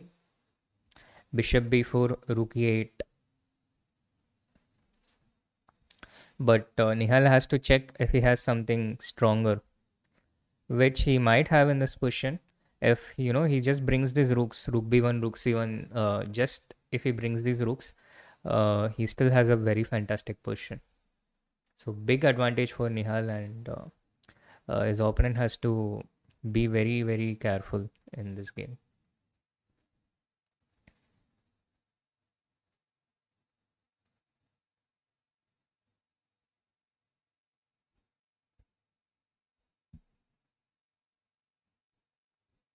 Mrinmoy under pressure, but things have not really gone bad.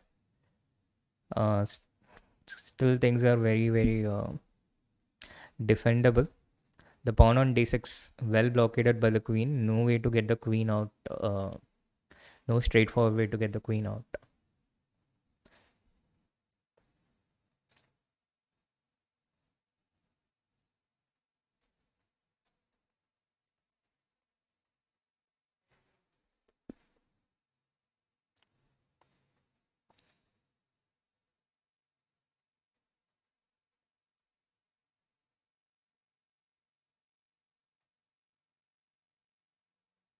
I don't know. I should confess that I don't know a lot about this kid, Mrinmoy Rajkova, who's playing for the bronze medal in the under 10 category, having lost the semi-finals yesterday. Nihal goes for queen to c3. Black is forced to play b6, and probably Nihal wants to take the pawn back immediately. Yeah, knight c4 is another way to give up the pawn. Knight c4 takes queen c4, and now it's a question of being able to open up this bishop. He has a slight but a very stable advantage. Bishop e6 attacking the queen, probably just where does the queen go? Queen c2 looks natural to me. Queen, yeah, queen c2 looks the most natural to me. Aiming bishop c3 and e4, which should be Nihal's top priority in this position, to try and get uh, the pawn to e4 and open up space for this bishop. Rakshita still a piece up. Her opponent giving this check in order to try and take rook a8. Rakshita, of course, has to play c3. She's probably thinking just to make sure, and she has played c3. So she stays a piece up. Her opponent has to move the bishop away, and now she can extricate the knight, knight b6, knight c4, and everything will be under control with one full extra piece.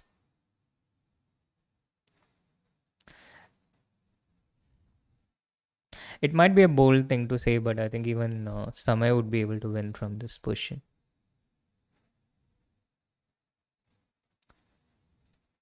Gukesh seems to be doing okay. Knight a3, rook d8. Not a very not clear strategy for white here, and that's not a situation where Murjin generally excels at when things are not clear. I imagine he wants to try to get d5, the knight to d5, knight b1, knight c3, or knight b5, knight c3, and eventually to d5. That can be prevented by black by playing the knight to d4 after bishop d4, cd4, c3 is under control.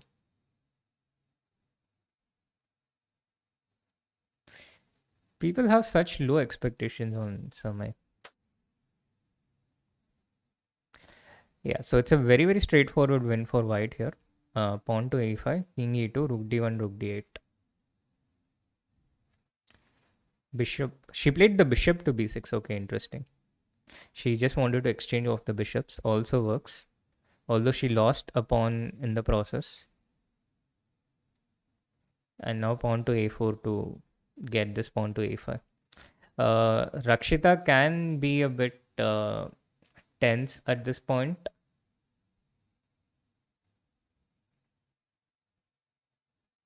Because this is a very, very big moment for her winning the gold. And When you're close to achieving something that you really wanted to achieve, it can make you just a bit tense at times.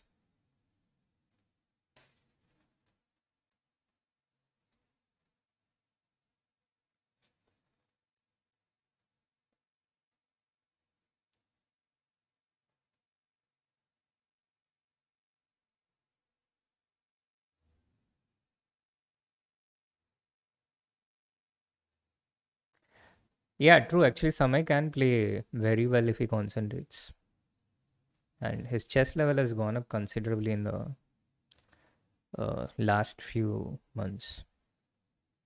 He has actually improved in chess.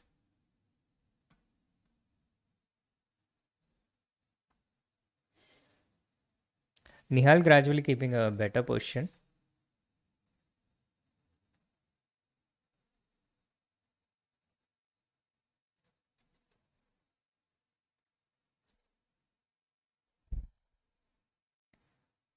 Queen to d5 by Shant.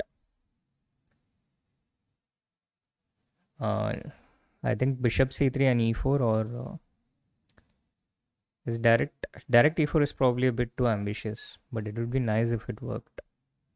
Well, let's just say I trust Nihal to know what to do here.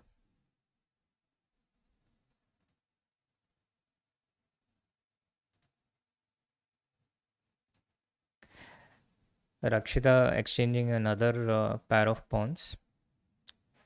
She'll be anxious to get this over as quickly as possible. It's on the brink. The cup is close to her lip, and she'll be anxious to drink it up at the earliest.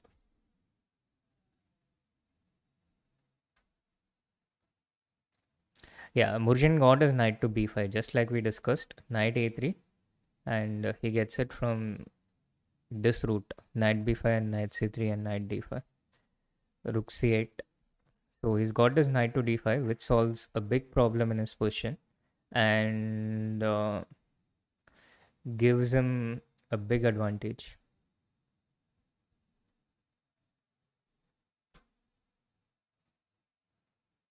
Nihal plays bishop c3, trying to get e4. Every move of his geared towards getting the pawn to e4. Uh,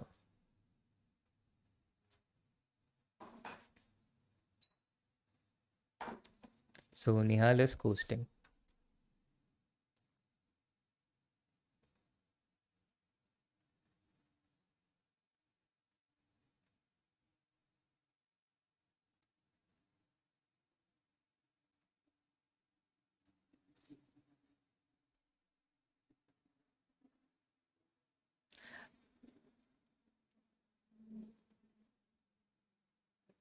Adarsh, if you're a beginner, you can check out the learning chess playlist on my channel.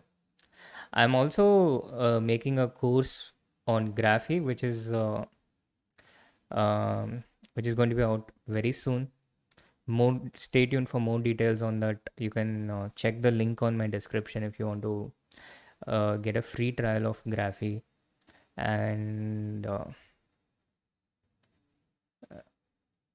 yeah, if you want it only to be on YouTube, you can always go back and check the learning chess series.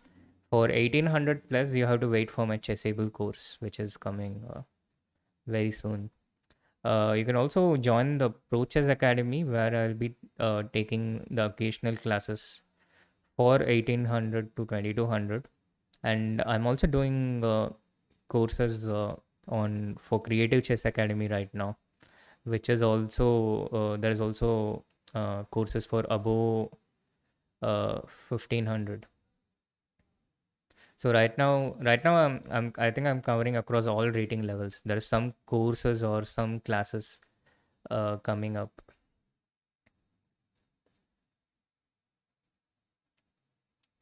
Queens are off the board. Nihal has a clear advantage. The pair of bishops, he has the center.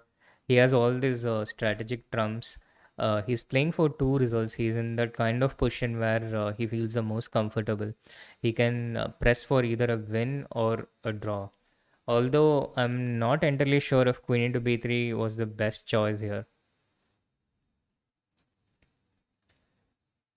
Takes rook d8, and now maybe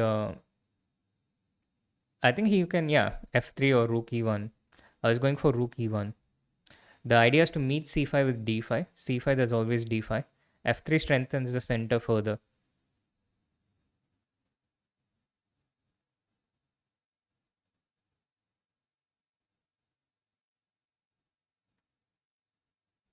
Thank you, Adarsh. I have been training Nihal for about uh, it's close to 5 years actually.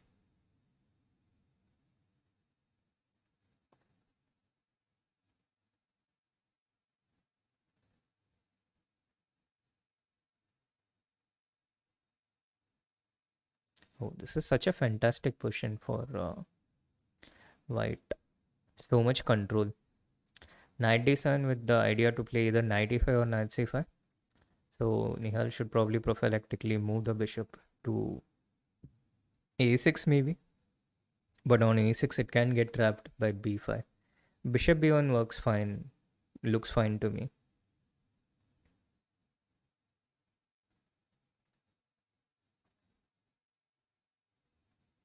Or maybe he finds something stronger. But bishop b1 is the most natural move.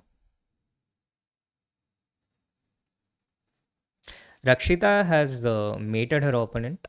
King e6 is rook e7 mate. So I think we can all wait here and uh, king e6 rook e7 is mate.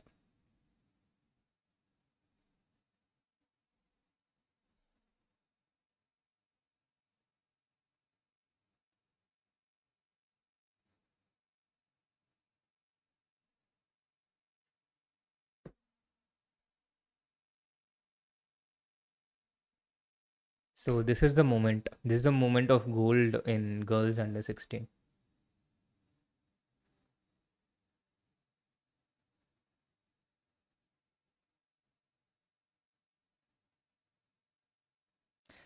YouTube is probably suffering withdrawal symptoms from all of us not streaming. Samay not streaming, Vidit not streaming. I haven't been streaming for a while. The Jagrata gang has stopped, and I understand. And there we have it, guys. There, Rakshita has won the gold in under 16 girls online rapid world youth. Congratulations, Rakshita and Rakshita OP.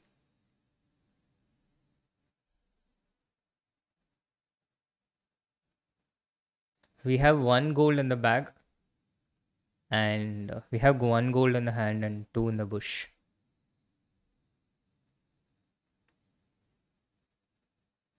Gukesh position doesn't look good though. It doesn't look encouraging. White spaces are doing really well.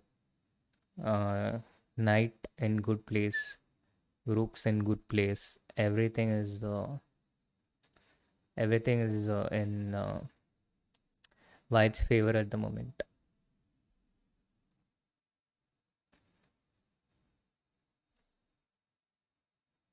I'm curious why Nihal allowed this knight to c5. Maybe he just underestimated this, not uh, maybe taking knight e5 more seriously. But now the problem is maybe this knight comes to a4. I'm not sure if he should have allowed this. It was, I think, better to move away the bishop prophylactically. Rook e1, I just don't like it. And actually, the problem is black gets knight to e6 and hits the d4 pawn.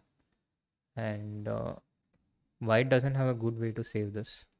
So uh, I think we have to accept that Nihal's advantage has been neutralized. Rook e1 was a mistake.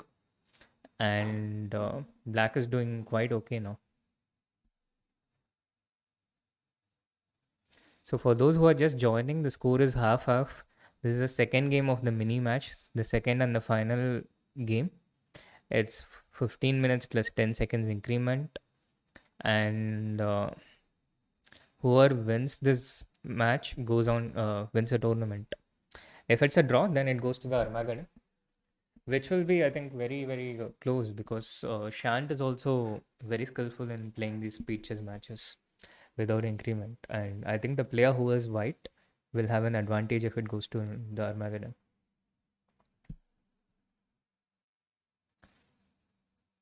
Rakshita has won.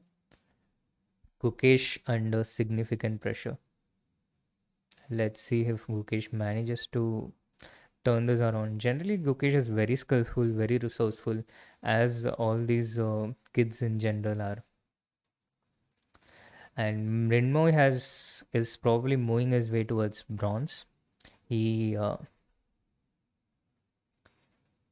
he has turned this position around. He was under a bit of pressure, but this rook into f3 is a fantastic move found by the 10-year-old kid. And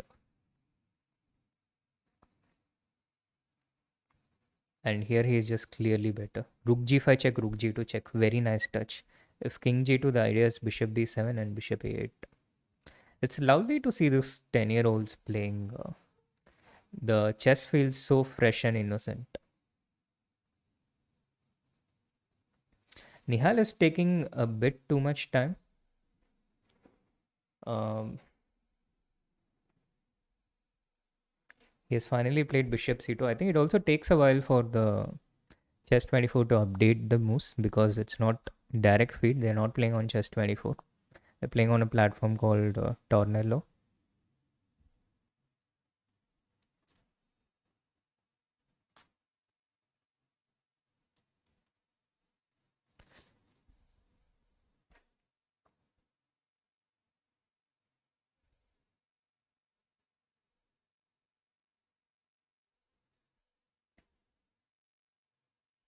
Yeah, so black is okay now. White has just a bit of edge, but not as much as he was having.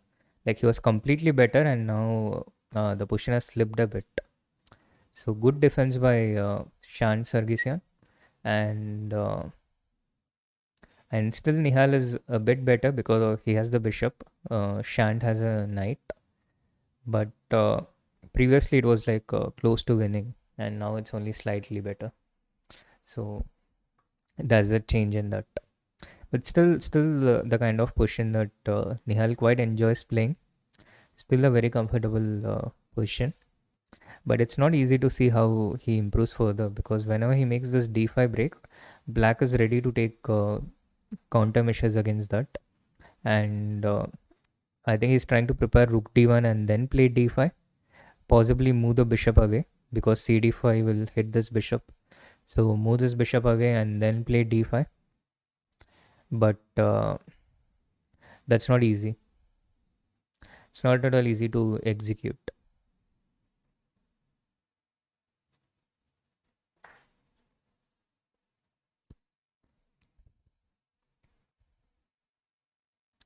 Rook d1 on the board, and the question is how he improves further. Meanwhile, Murjin against Gukesh, the position more or less remains in the similar state where we were. Murjin having the initiative, Gukesh defending passively at the moment. He's under pressure because of this good knight against this bad bishop, the knight on d5 being on a light square. Black does not have a light square bishop and therefore he cannot challenge this knight on d5.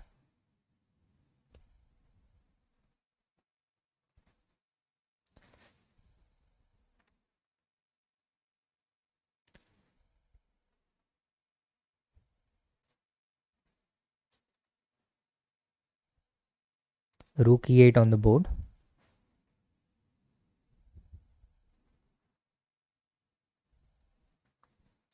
Bishop b2.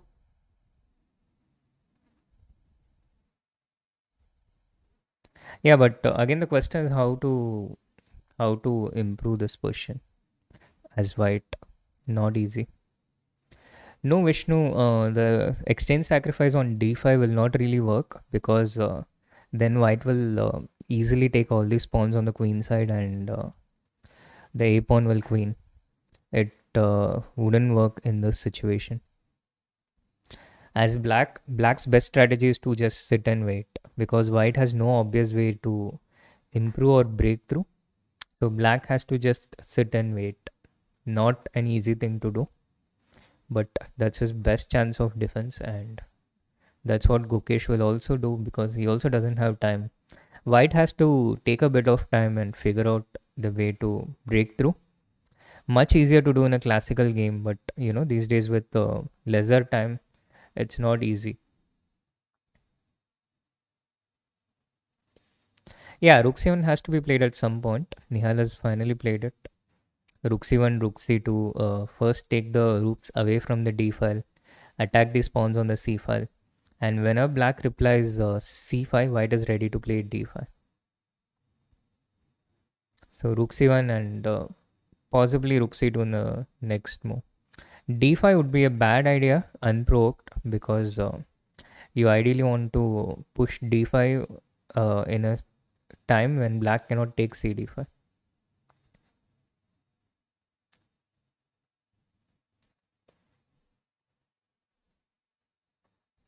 Yeah, so Shan defends with the knight, obviously, because he does not want to push the c pawn. He wants to maintain his position, and he wants to ask Nihal to show a way where he breaks through. Again, Nihal has to start pushing his pawns g4, f4, f5. Not easy to execute practically because whenever he goes f4, the e pawn becomes weak. a4, f5, bishop a3 played. If Nihal puts his pawns on the dark squares, then it will become very easy for black to get a blockade on these light squares. This is what Shant is trying to do with f5. He's trying to provoke white into playing e5. If white plays e5, then he puts his pawn on the dark square, and if he does that, it's very easy for black to organize a blockade on the light squares. And if black organizes a blockade on the light squares, then it's hard to push white pawns further. And as it's apparent, these white's passers are the ones which is the advantage for white. That's where white holds the trump. I'm I'm I'm surprised that Murshin would draw in this position. He has such a big strategic advantage, and only he can try for a win. I'm gobsmacked. Why would he make a draw in this position? Only white can try to win. I'm happy for Gukesh that he managed to make a draw in this game. But just looking at it from a chess perspective, getting completely into the chess aspect, I'm stunned that white agreed for a draw here. White made a draw here. So we are going into the Armageddon in Murshin Gukesh.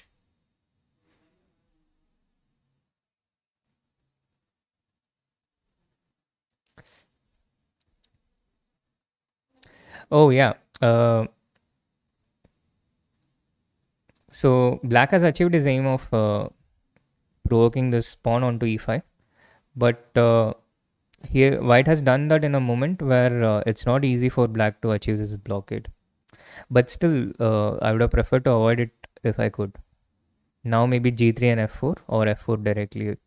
It's all hanging in the balance. It's going to be very tight, and very tense. Nihal is just breaking through, crashing through. He wants to play rook g3 check and king f5. This is his idea.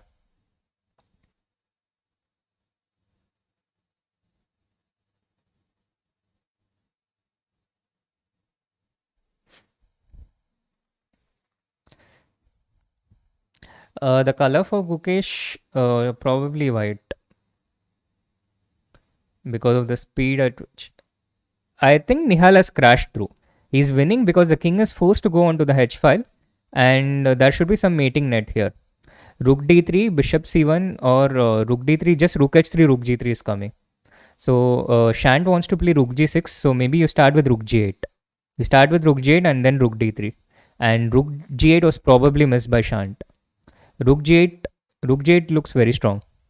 Rook g8, rook d3, rook h3.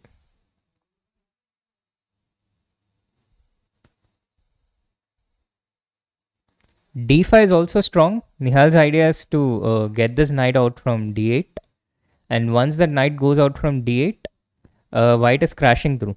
White is crashing through in more ways than one.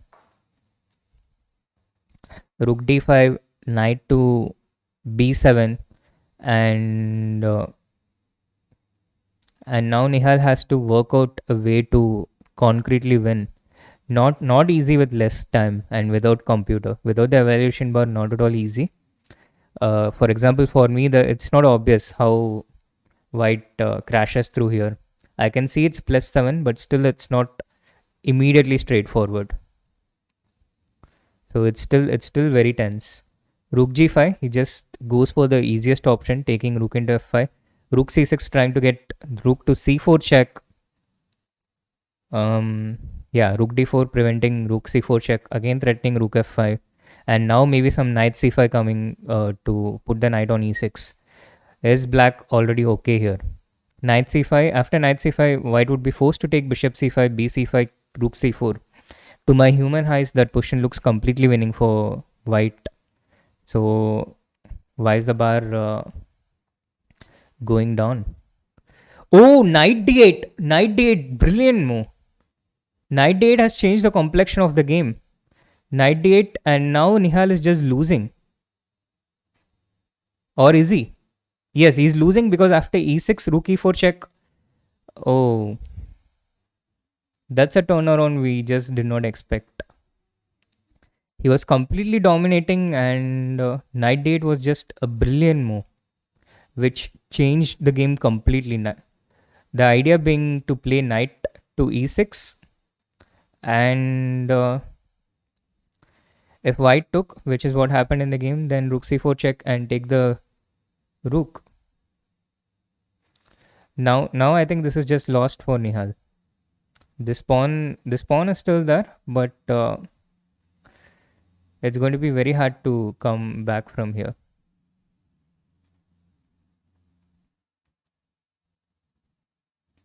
King f3, b5. Isn't the pawn queening though? e6, e6, rook f6, then what? e6, rook f6, e7, rook e4, and now there should be some tactic for Nihal. Bishop f4 and rook g5 check. So game still on, guys. Game still on. E6, rook f6. Nihal has to compose himself and he has to get back into the game. b5 was a bad move by Shant. All he needed to do was to play this rook to e4, and I think he was completely winning. b5, a big slip by Shant. Very surprised. I'm very surprised that he made that move. Because I mean, I can understand the level of pressure with these guys. They're under, but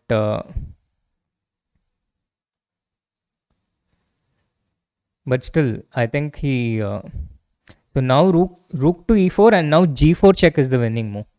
Nihal has to see g4 check. It's something something that he would normally see in a casual blitz game. But here under pressure, playing under pressure for the gold medal in the World Under 18 World Youth Online Rapid. G4 check pawn, King H4, and now also it's not simple. He has to just take GF5. Yeah, he has taken GF5, and just Bishop G3 check and Queen wins the game. I think Nihal has got this in the bag. Rook has no good place to go. It's over, guys. It's over. It's completely over. So Nihal has won the gold. King e4 now, and it's over. He cannot prevent this e pawn from queening. Absolutely no way there's going to be any more twists in this game.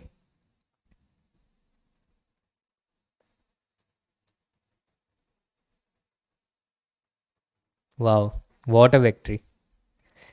What a fantastic victory, and what an year this has been for Nihal. The only sad and unfortunate aspect is that none of these games count for FIDE rating, but I'm sure he will take the wins.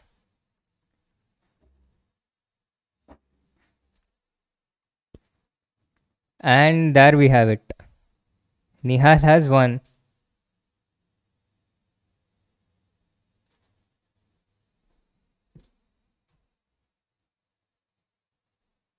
So Nihal OP in the chat.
So in the final position, if black takes rook e1 check, white just covers it with rook e3.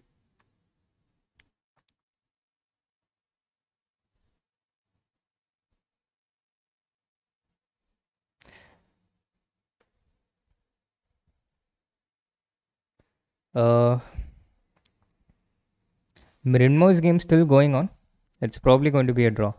In general, the bishop and rook, even without these pawns, will be a draw.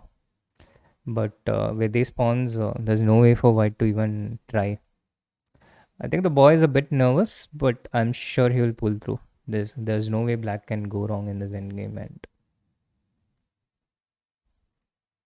so a lot of positives for India in the world under 18 today. Nihal has won. Rakshita has won.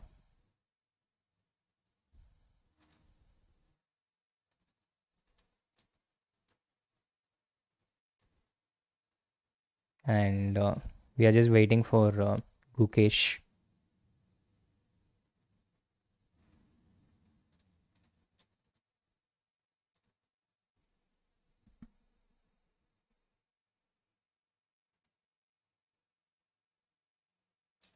It was actually pretty tense. It was pretty tense, and at this point, Nihal was actually completely lost.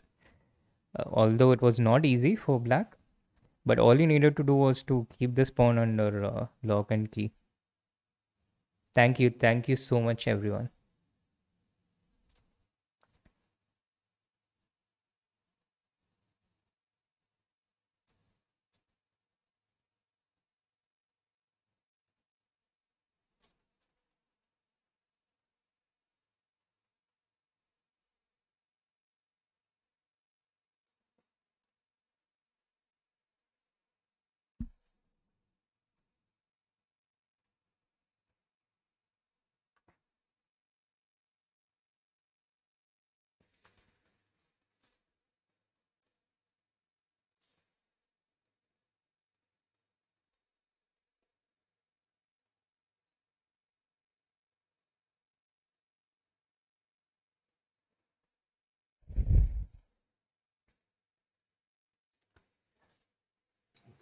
Yeah, just a second.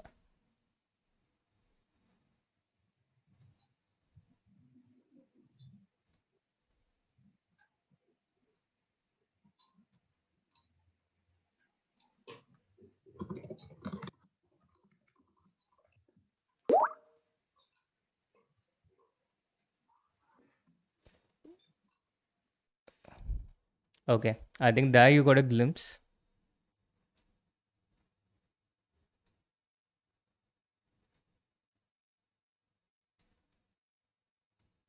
Oh no, you haven't.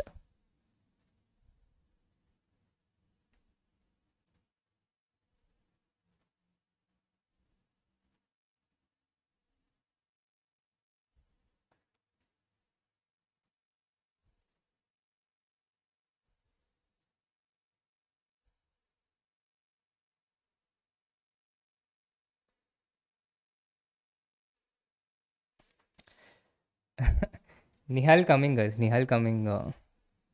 He's just taking a break, a short break, and he'll be here in a moment.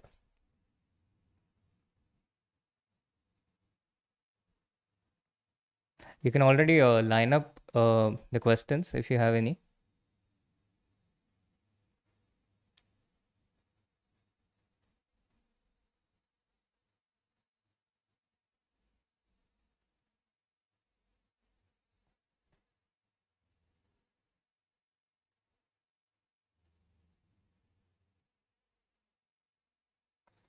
Guys, also a huge shout out to Sham Sundar, who has been the captain of the team for the World Youth and the World Cadets. He has been making sure all these kids turn up to the game. They have not had any problems, and uh, he has ensured that everything runs smoothly. I know Sham from a very young age. I have known him for close to 17, 18 years, I think close to 20 years, and he's a very, very sincere person in whatever he does. If you give him a task, you can count on him that he will be very sincere about it. And he has also carried on the world youth in the same way. And we have two gold medals already, two in the hand and one in the bush. If Gukesh wins, then that might also be the case.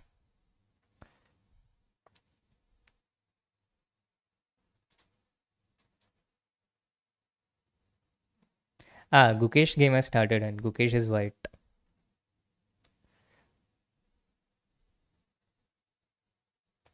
Let's go.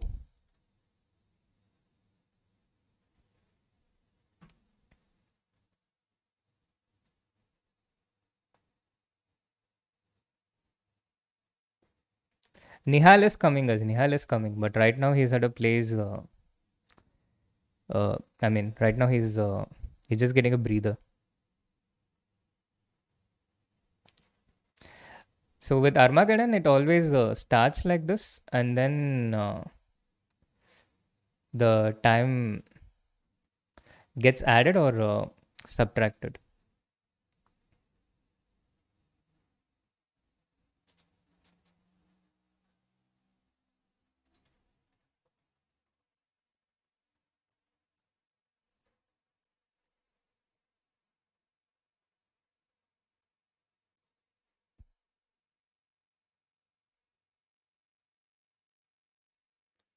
Mrinmoy lost. How did that happen? Oh man, this is sad. It it is just the kid got too nervous, and it's going to be very difficult to get back from such situations. Totally understandable. I've been in this position so many times. I've been in this situation where under pressure, last. But why did he give up these pawns? How did he lose it? This bishop g2. He need not have played bishop to g2. He lost it with a check. He should have just maintained his bishop on e4, f3, e4, f3. This is tough. It's very, very tough and very harsh lesson for the child. But something all of us go through. It's part of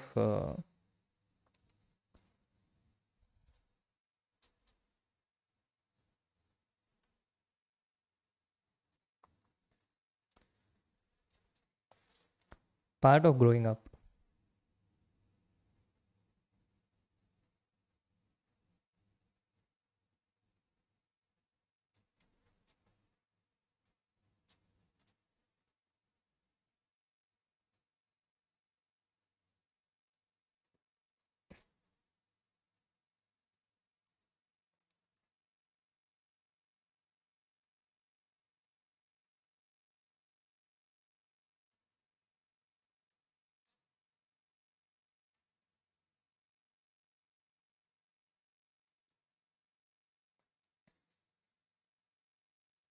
Game hasn't yet started, yeah.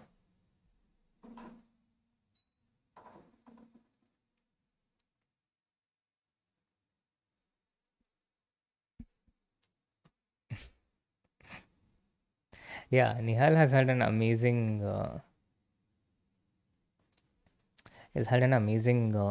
recent run. He won the Junior Speeches, he won the Super Juniors Cup, he won the Cap Dutch, and he won the World Under 18 Online. I made so much fun of him, asking him when was the last time he won something, and the answer used to be World Under 18 or something in 2014. He hadn't won a tournament in many years, but he has kept getting stronger in all those years, and he has won four events only in the last 3 months. The only downside to that is I need to find new ways of making fun of him, but that's plenty. Of course, the online Olympiad gold, uh, although that was a team gold, still counts. Silver medal in the Asian Continental Seniors.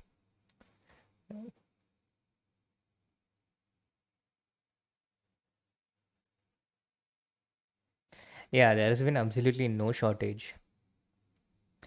2019 was a year where he lost almost everything he played. He lost a match against Ivanchuk. He lost, like 2019 was a year when whatever he played, he kept losing. He kept losing. It was loss, loss, loss. But that has really helped him become so much stronger this year. And just can't wait for things to open up and for the tournaments to start, for him to start rolling.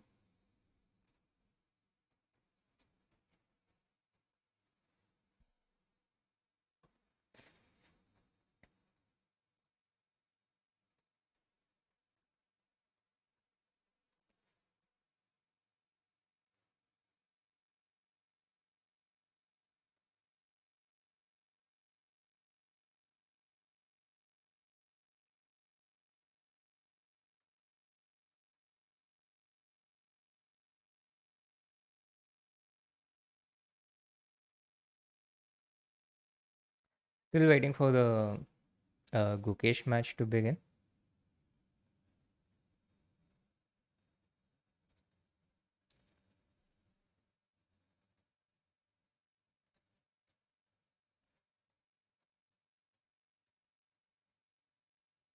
And still waiting for Nihal to reveal himself.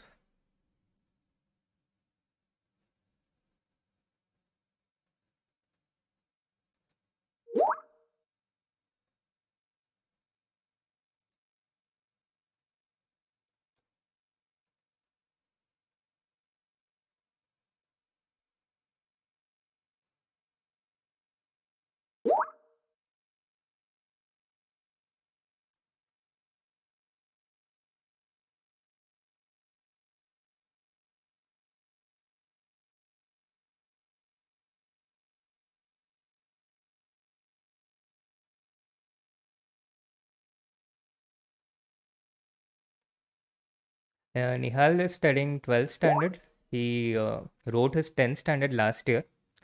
This year, due to the pandemic, we wanted to make the best use of the time, and so he went directly to 12th, which is, frankly speaking, a piece of cake considering how difficult chess is.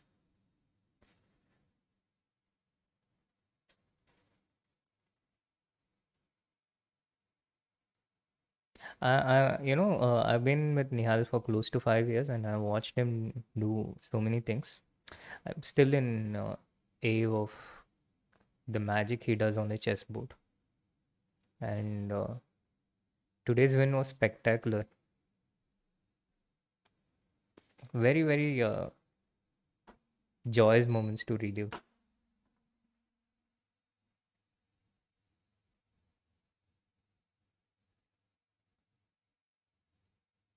He's studying commerce.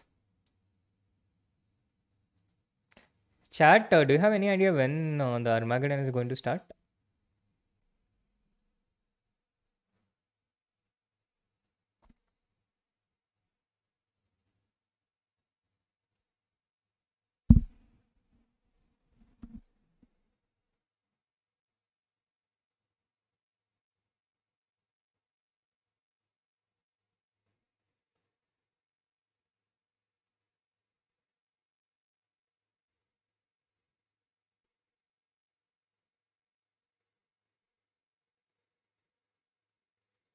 Let me just make a few quick retweets while I wait for the.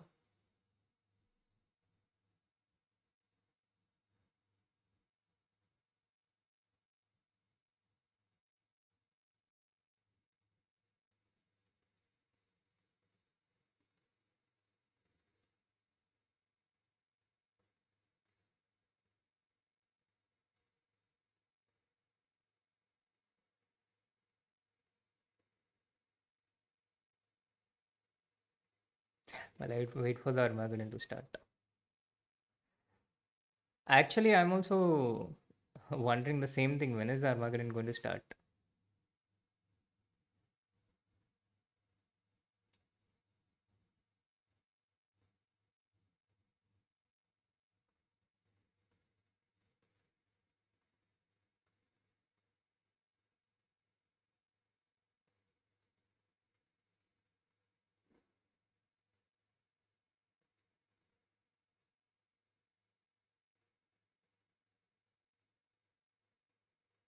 Come on, chat. I thought you had the answer to everything.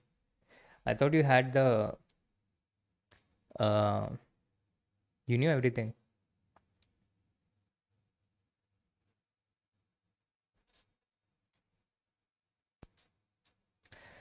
Yeah, I would love to call Rakshita as well. I have absolutely no problems, but I don't even have her contact number. Probably the best way for me to contact her would be to just go to the rooftop and shout her name, considering how close she lives. But that might wake up everyone at this point. 11 o'clock, yeah?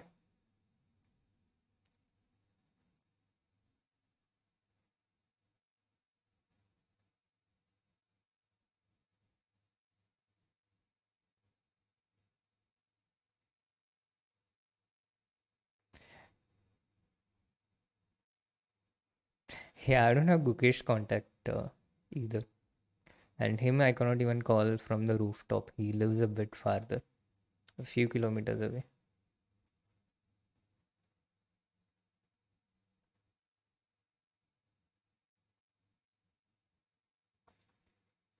Nihal is not streaming because handling OBS is actually very complex in general.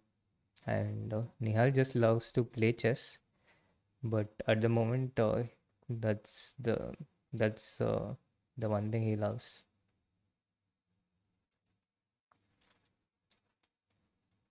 Yeah, Rakshita totally deserves all the recognition, but I don't think she's that active on social media. I haven't seen her on Twitter or Instagram or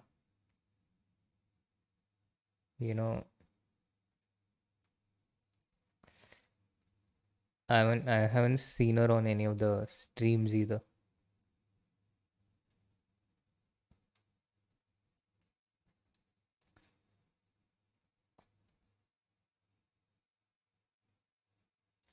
Nihal is definitely joining. Nihal is joining, but right now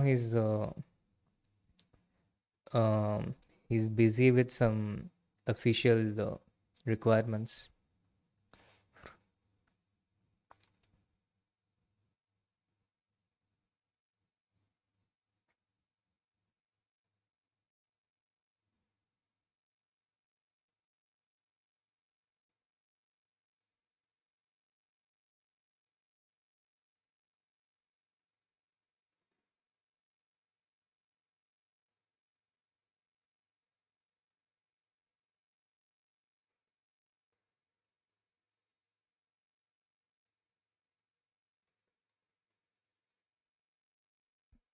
Yeah, I mean, the goal and expectations you have for your 10th or 12th also matters. Yeah, if someone is aiming for 98%, then it's incredibly hard. But if someone is aiming to having a relatively lower aim, then something like 90% or 85% or 80%. I think 80%, again, it depends on what are the subjects. But for example, in 10th, where the subjects are mostly common, I think 80% is something one can score by default.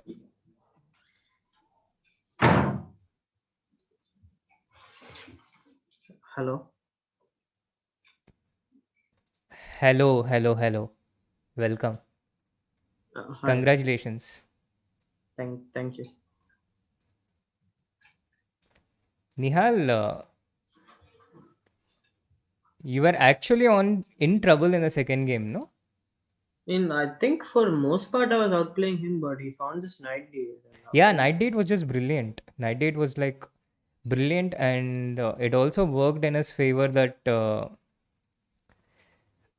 he had this rookie for check, which made a lot this of is what I difference. actually missed. Like maybe I should have gone King F3 after Rook C4 check, and I might still be doing good actually.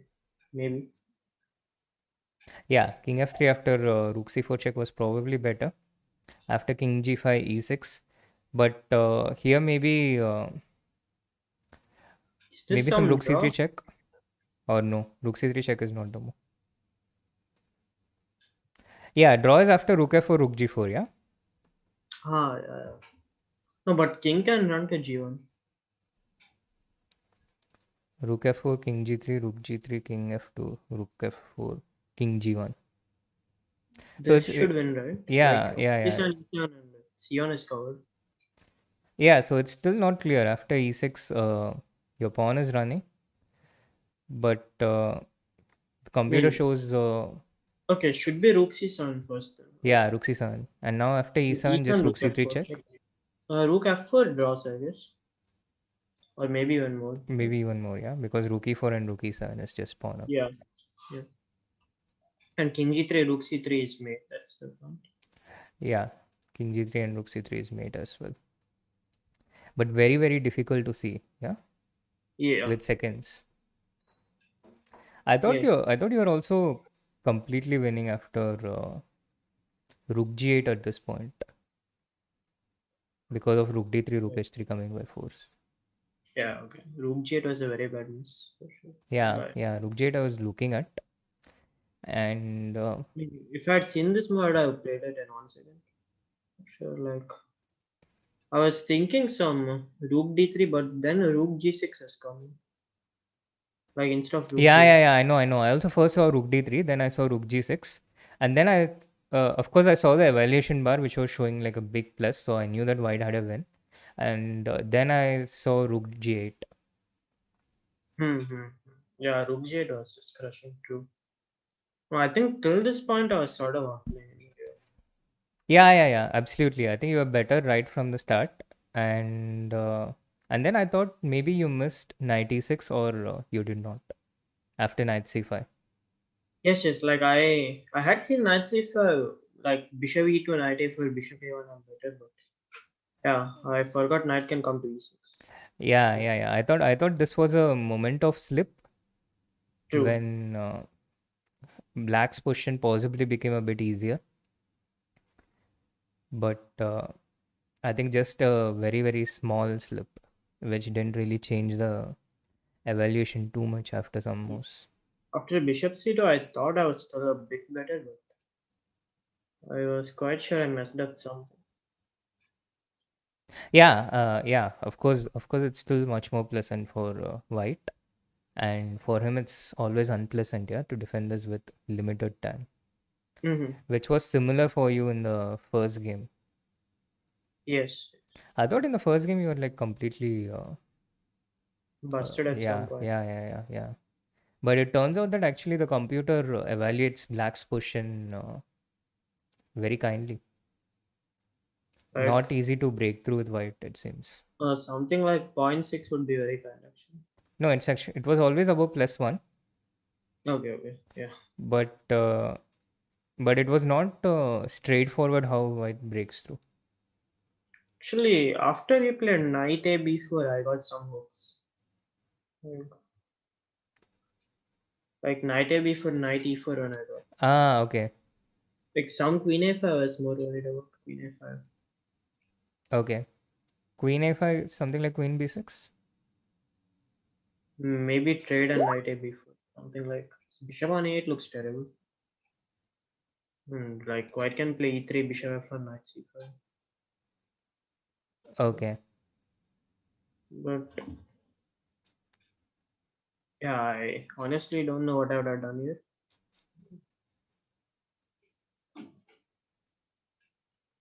Yeah, I was also not sure what you would have done here. Um, I was feeling pessimistic the whole time at this point, but yeah, uh, he still had to find concrete way to enter. Yeah, not at all Yeah, easy. true, true. So congratulations again. I think this is what your third tournament victory, fourth tournament victory. I was telling people about how I used to make fun of you for not winning anything, and Yeah, no. I think this should be my third, right?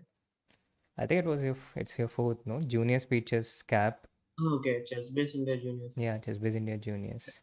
Yeah, And now what next? I don't. We also have another special guest coming in who who whose video we cannot see, but Oh, oh, we can actually. is there any more space in your screen? Yeah, fortunately the screen scales to size, so it's not like the real world.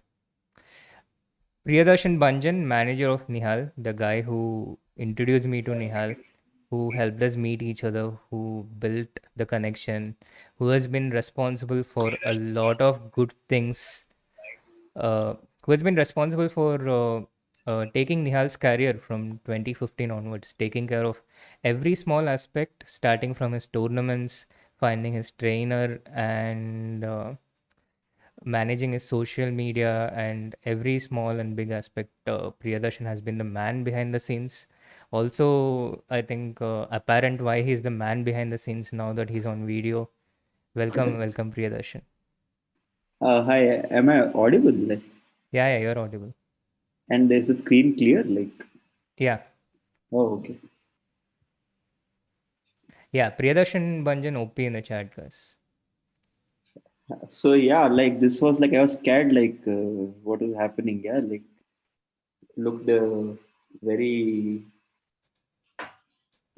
like uncertain at this point. Yeah, Queen A5 was. I think yeah, I was like maybe that's what I was also thinking that it will be a big trouble after that. Well, Which one? the But Queen F is just which we are just talking about. Queen f5. yeah, Ah, where instead of like you played also you played QD6. I thought. Yeah, before you played QD6, I think he had a chance to play QA5. after event a4, I understood that I'm going to have a long day. Yeah, I was very scared, but okay, it was a good day, I think. Yeah, Yeah, it so was. Priyadarshan, has there ever been a game of Nihal where we could just sit calmly and think he's going to win this? Like, have you Yeah, I experienced it? remember one game. I remember one game. I think World Cup Safarli game, the first game. I think I was sure from the start that he's not gonna. There's no way he will not. Not even like it was not even a question of draw. Like I was very sure that this is going to be a win. So that was the only game which I watched without having any heart attacks or anything. I was like, okay, this he can't. Yeah, for me, even that was not totally sure. Now, when we look back, that game looks all smooth and wonderful and a model game. Yeah, But you were when it there. was happening, Nihal had spent 1 hour before the first 20 moves. Before he got an advantage, he'd already spent an hour. Yeah, yeah, yeah. And I remember. I was following those games with Vishnu there because Vishnu was the coach of Ganguly. Yeah. And the one question we had during every game of Nihal was, what could Nihal possibly be thinking for such a long time? thing is, I knew most of those moves, but yeah, like I had this habit of trying to think and maybe bluff a bit too much. But no. No, I think these things develop, over a period of time. I've been lucky enough to see Nihal develop over the last half a decade or so. So this has been a common thing that he will eventually reach there. He will take his time. As far as I have seen, it has always been like that. There have been many parts of I think his chess, which he has taken his own time, his own way of doing things. And there was a tweet I think you put out today, which really sums it up. You know, Yeah, uh, yeah, I know. it looks very absurd for a lot. Like it will look absurd for a lot of people outside. Like, hey, why is he doing this? But he has his way, and we should. I think, as Nihal, as Nihal knows, we have been respecting his own, his ideas. We have been respecting his thoughts about how he has gone about things. Why is Nihal smiling? Why are you smiling, man? I just sent him some text messages, so Yeah, I think he's so used to seeing me talk with people that he has some 10 jokes ready to make fun of me. yes, but Nihal has this good boy persona on screen. Oh no, let's break that. No, let's break that. Today is the time to break that. So I'll tell some jokes. Okay, the one, let me see which joke Honest comes. confessions. Yeah, no, I will do it myself. Uh, yeah, so okay, this is live, right? Like people are watching this, right? Yeah, yeah. Oh, Someone is asking wonderful. how strong is Priyadarshan chess-wise. He's about 1600 FIDE. Hey, I'm stronger than 1600, man. What the hell? The Okay, so last his last okay, rating is okay, something okay. around Let me 1600 let FIDE. me let me take this opportunity to point out that I have beaten both Nihal and Srinath after they became grandmasters in a proper blitz game on chess.com. This is true. You can go and find those games. Like I have Yes, beaten. our accounts got hacked, right?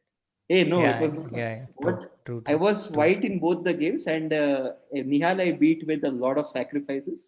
It ended in a checkmate, and Srinath I think managed to beat quite with some positional wizardry.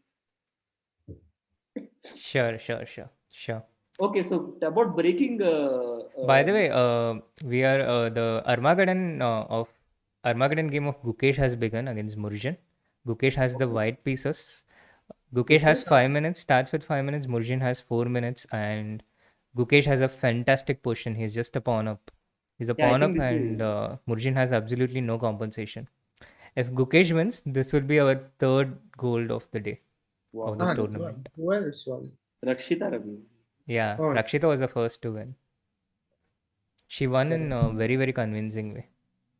The So super this chat looks like a from comfortable Nishi. win, yeah. Congratulations for the victory, everyone. Nihal OP, Srinath, proud student indeed. And a big thank you to Priyadarshan G for being the best man behind the scenes. Thank you so much, Nishi. Oh God. Okay, so this looks like a very comfortable. I think this will be very easy win almost. I don't think it will be easy, but Yeah, Hmm. true. like F5 could have been a bit rushed. Could have been. Could have been a bit delayed, yeah. I prepared a bit. But Yeah. on the other hand, I think Black was starting to create some threats on the queen side, yeah, which is why Why not Gukesh. take on Rook 3? Oh, okay. Probably Gukesh had some knight G5 tactic. Yeah, exactly. But it's not clear. And the thing is, Black only needs a draw to win this. Actually, he could have taken A3, I believe. Can he? Yeah, Queen why not? f5, rook a3, rook. No, I don't think he can because I can see the computer bar. No. Ah, okay. Rook a3, and now just simply knight d2. Knight D2, I really doubt whether. Gukesh should have played, yeah, but he could have played Finally, knight to d4 also, right? The oh, point Rook is knight d2, rook a1 check, knight f1. So Yeah, it yeah. is findable. You just had to move the knight and protect against rook a1 check. Yes, it is findable, but I really doubt whether I would have found it myself. Yeah, it looks that way from outside. But when you're playing in the game, I think, like for example, you found G4 check today. You found GF5, all only moves. Not easy. Yeah, like GF I actually saw very late. But Okay, at least now he's winning, yeah, like Yeah, comfortably. yeah. Now he's winning. The knight has come to D6. The A pawn just has to march A4, yeah, A5, good A6, movie, I guess. Yeah. Yeah, FE5. I think black is just Don't care not. about anything like F5, A5, D4, maybe on white. A6 is too much. Like, Doesn't look like black is in a good state of mind the way he's playing.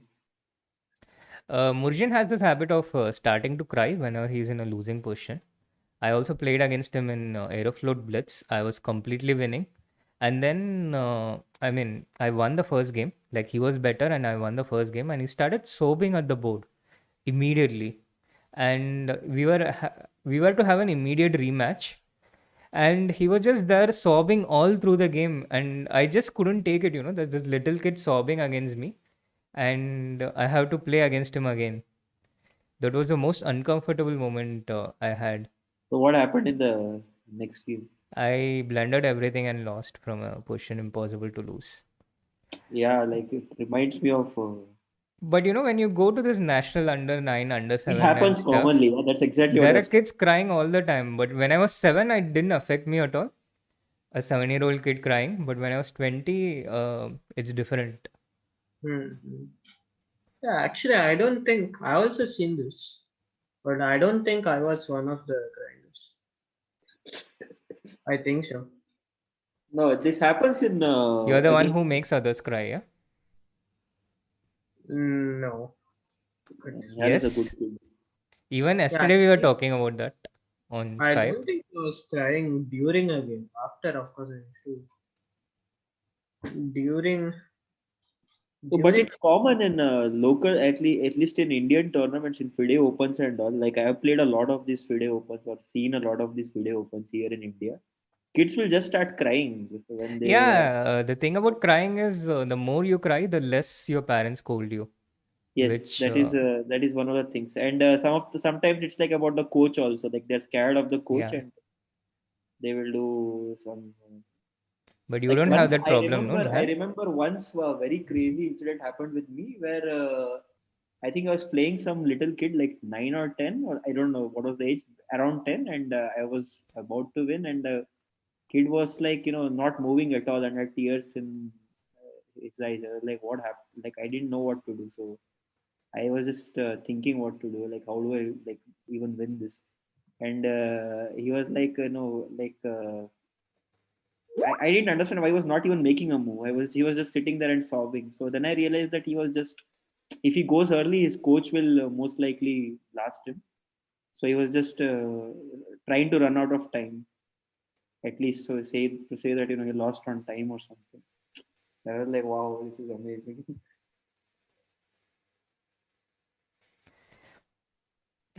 Yeah, while you were talking, Nihal was already sending me messages and laughing. Yeah, what to do? Rook G5, Knight F7, mate is a threat. Nihal, Mm. people are asking if you are also scared of me. Scared of who? Me. No, no.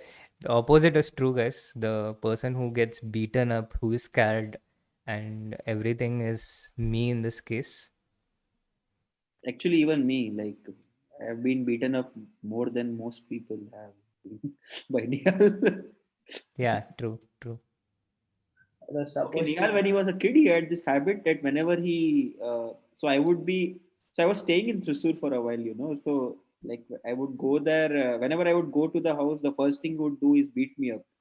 And I never understood why. No, Like, but that we all can understand. Why? no, I don't.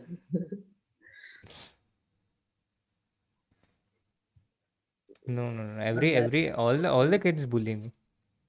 Um, Divya, Nihal, Arjun also in his own ways by flagging me. Why just flagging? I don't know. He's a good boy in all other ways. No? No, I think Rook I have A3 been. check, he should be careful not to play King H4. Oh yeah. Yeah. King H4 would be Bishop F2. Yeah. Yeah, F4 would be Gukesh the sees that, yeah. He's normally the guy who tricks. He's not the one to get tricked. yeah 97. Oh what? Okay. Okay, now we need to be careful that it doesn't end in a draw. Gukesh has to keep his Cool, hedge yeah. pawn away, alive. Exactly. I think you can take it. Yeah. Yeah. Okay, Tornillo, there is also no sense that you can make moves on them. Ah, you are not allowed to do pre-moves, is it? Yeah. Really? Yes, yes. Wow. Yeah, that's a significant disadvantage for you. Yeah? Well, and also you are not allowed to like you cannot even drag a move before it. Like, Oh wow, that's horrible. That's actually horrible. I mean, it's fine in rapid, but in Armageddon it could be very. Yeah, no, that's what I was thinking. Like, when I first saw that before we accepted to play, that was one of the things I was thinking about. Like 15 plus 10, okay, nothing to worry. But 5 plus 4 without any increment, there's a lot to worry if it's happening on Tornillo. Because you're not Yeah. allowed to do pre moves, you're not It's allowed fine to. for both people, but still, like it will Also, be I was very scared nice. if Tornillo, I've never seen it work before. So I was scared if they have systems for unpercented So there's this very famous video of Gustafsson and Peter Swidler where chess 24 was very new at that time. So Gustafsson was trying to show kids this is not, you cannot do this because it's unpercent, and but it actually worked. Like the board Yeah, didn't. yeah, of course, we know that Gukesh has won. I was just waiting to talk about it. Yeah. Congratulations to Gukesh as well. Three gold medals in the day, guys. Three gold medals, which is a routine thing for India these days in the world youth. But we had Actually, we we won had three lesser people than in the final, and all three won.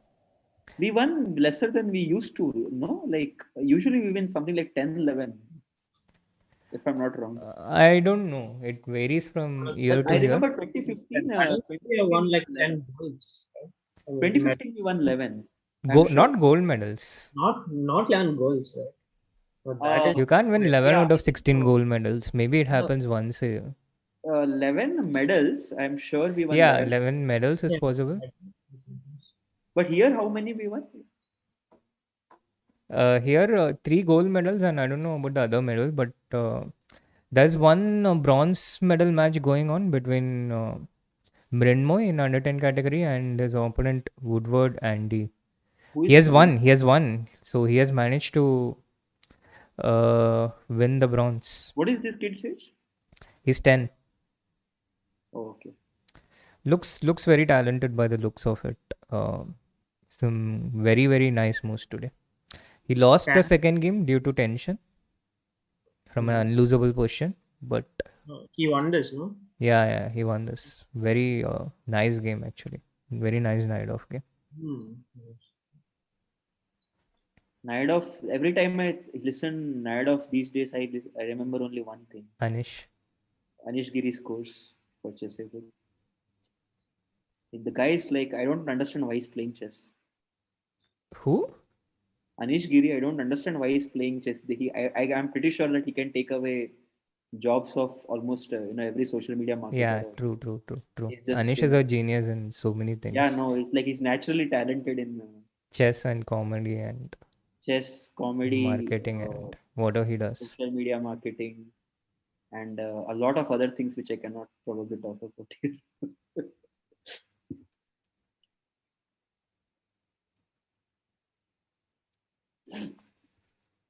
So Nihal, like compared to 2019, so like, do you like, since we are here in front of people, let's talk about this. Like in 2019, you played, for example, Junior Speed Chess Championship, and you lost the first round. Yeah, it was a struggle to that entire match was a struggle. And then 2020, you played. Did you remember that match? And like, did you have any learnings from there which you consciously thought you will use, especially in bullet portion? Not exactly. Like, okay, like in 2020, I think by 2020, opening repertoire became fixed. I think, Yeah. yeah, like, But okay, get like more in bullet, experience. usually opening is not exactly something you at least you take. Too That much. is true, but like against Sevian, if I remember correctly, I did not have an opening as both colors to be honest. Hmm. So that was a big change this time, yeah? Yeah, with white, London was working well, but with You were black, I winning just with did white not and have. losing with black against Sevian. Yeah, like I just did not know an opening properly. Hmm. So this was that one change basically helped you navigate things better. Yeah, also I think I improved in general. Yeah, sure. You improved in general. I don't Also, know. match strategy. Yeah, like I remember how Savian was dragging the match by just making moves, especially in bullet, Yeah, just wasting your time. true, true.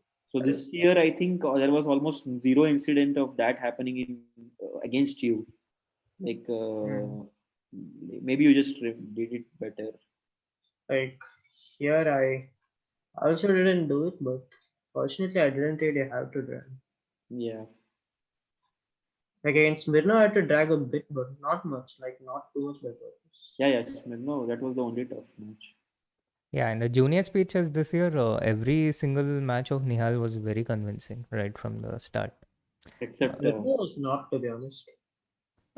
which one? Yeah, except the Anton one. And Anton was very good, very very impressive, playing at Yeah, 5 a.m. also, what I liked this year was like, for example, in 2019, I think the first time you played Sarana in a match, you lost in semis, and yes, then 2020 you lost to Sarana again, if I'm not wrong, yeah, or was it yes. Asupenko? No, no, Sarana. In Leon only, right? Yes. Yeah, so there were like you lost two matches and then you beat him twice in two different matches. So that was actually quite sweet. Also, that shows that if the guy is reaching finals again and again, he must be good. Mm. Of course. Yeah, he must be very good. Banjan, people are asking for Nihal stories, Nihal stories. Okay, honest I can tell confessions. Nihal stories. Which type of stories? Like the ones which Nihal doesn't want us to talk about, or the ones which Nihal doesn't care about? Well, I think we should have a sample of everything so they can choose which one to Okay. pick. So yeah, once we went to a restaurant, and this was I'm not sure which year this was. I think this was 2015 or 2016. I don't remember. We went to a restaurant, and it was him, me, his father, and his sister. Where? I don't remember the name of the restaurant. Some Arabian stuff. I mean, where? Which place? Must In be in Thrissur. Trishur. In Thrissur Oh, only. And what happened is, yeah, like the waiter came and gave the menu, and as usual, I'm a huge fan of food in general, especially food that is very cheapy. And I was scanning the menu with a lot of excitement. Yeah, like I'm gonna eat some chicken. And Nihal was like very publicly in front of a lot of people announced that when Banjan sees the menu, his stomach is full. When Banjan sees the bill, his eyes will be full. I was like, okay, these kind of. So he like, yeah, like the witty little things. When so a lot of his jokes, I don't know Nihal if you remember these things, but a lot of you used to be much I funnier than you are today back then. No, no. Like even this year there was a joke. How Indian players respond. How Indian top player. I already said this on stream once, but not with Nihal around. oh, Okay. no, no, no. Uh, what top Indian players play after e4, d5, ed5, queen d5? Yeah, that's bad. That's really bad. Vishy, very strong player. Nihal has too much respect, so knight c3. Hari Krishna would play queen f3, exchanging the This is not queens. true, by the way. This is not true. Uh, Vidit would play king e2 because that falls into a mate in one after queen e4. That hurt And Adiban would play h4 because yeah. because Adiban. Yeah.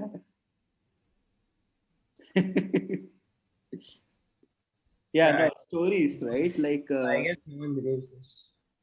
Everyone believes it. hey, come on, yeah, it's believable. You made a reputation for you. Imposter. So e4, d5, ed5, queen d5. Vishy, knight c3. Ah, no, I'm showing it in the wrong board. Hang on. Wait, are you on screen? No, he's gonna try to say show it on a board. I think. E4, d5, e d5, queen d5. So Vishy knight c3. Hari queen f3, exchanging the queen. With it king e2 because that goes into a mate in one. Classic. And Adiban h4.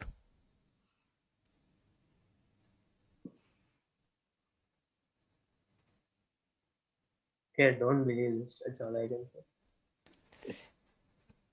For Nihal Nihal, still but playing you know, Among Us. Adiban, like Nihal, you have to be like some be kinder to Adiban. Man.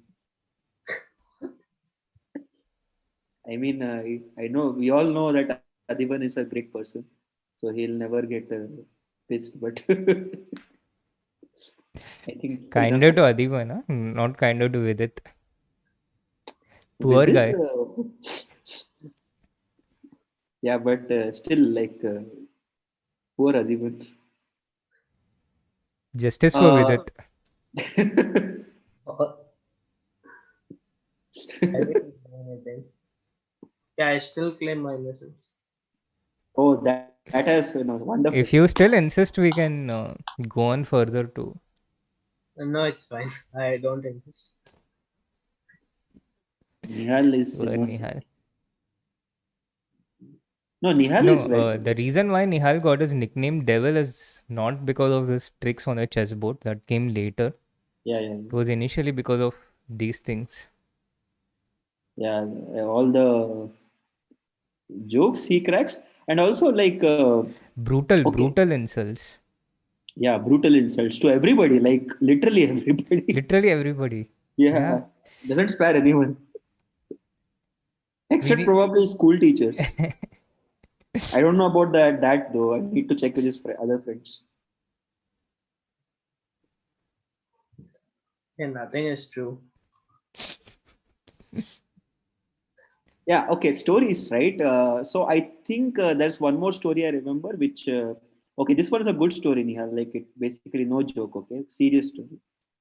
Uh, I don't remember the name of the opening though, but okay, I think a few days after he became grandmaster, okay, there was a flood going on and all that, and after some days the school restarted, and he went to school, and he was already a GM by this point, and obviously he was in the news that as a grandmaster and all that. So he had a friend who I think sat in front of him. I don't remember the exact details. Who showed him some trap in Blumenfeld, Oh. and he liked it so much that he actually started using it regularly.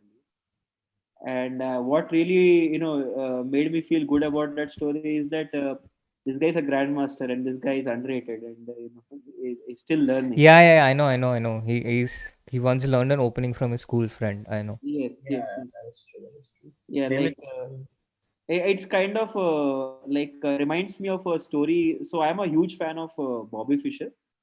So there's a book in that. There's a story of like Fisher was staying with a friend who was very lowly rated, and they were analyzing something. A lot of people, or strong players, and the guy who was hosting them, who was lowly rated, he was not talking at all.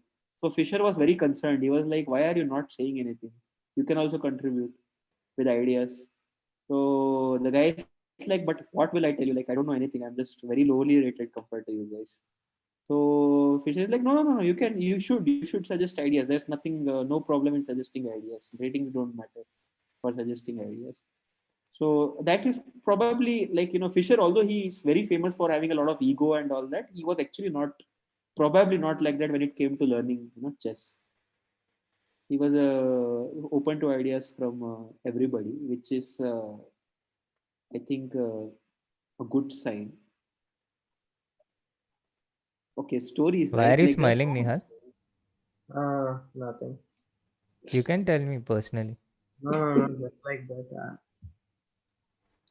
Well, so many stories, right? By the Like way, a super chat from Atul Dahale. Congratulations to Team Nihal. Good to see Priyadarshan after a long time. Great going. Best wishes. Thank you. Thank you, Atul. thank Atul you. is also Yeah, he Atul has is his own channel. He streams on YouTube. Yeah, and he does a fantastic job with that. And also, he's been contributing in some way or the other to the chess world for such a long time. I mean, we know him for many years now. Yeah, like I Yeah, don't yeah, know, yeah, yeah. Do yeah, subscribe to almost. Atul's channel if you haven't. Yeah, The link is in the chat. yeah. There's a funny story I think which I can talk about. It's related to Akshay Kalpa. Uh, so, which Akshay Kalpa, as we all know, is Nihal's sponsor, the main sponsor, and have been Nihal has been supported by the company since 20, well, officially from 2019, but actually, for all practical purposes, from the end of 2018.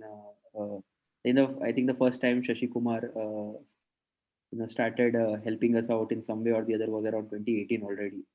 And that's a very funny story of how Shashi met Nihal. I don't know if this is everybody knows that Akshay Kalpa sponsors Nihal, but nobody knows how the story behind that. So I think this is a good platform to tell that story. We all had a role in that, and none of us knew that this was going to happen. So the year is 2017. I had just left Chessbase India, and we were trying to do some tournaments. So we organized this chess tournament called Chess Mine Rapid and Blitz. It was basically a lot of work between Srinath, me, and two more guys, two more people with us. And what was the plan was that we will organize a tournament where there will be a lot of strong players, and it would be, we'll treat them in a world class way and all that. And the tournament was at least in terms of participation, a huge success. I think Vidit was playing, and Vidit was 2700 at that time, so already, 12700, and there were a lot of strong guys playing. And the first day of the world of the rapid tournament, of the Chess Mine rapid tournament, he actually Uh, played yeah. Nihal. I First don't day know, of the Srinath, if rapid you know tournament, you that. got lost. Your voice got lost. Hello, Yeah. I think it hung or something, right? Yeah, for a brief moment. Has it hung? A bit. Yeah. Am I audible? Yeah, now it is. Now it is. Yeah. So, like, I don't know if you know that story. Like, Srinath, do you remember that? Yeah, yeah, of course I do. Go on, go on. Continue.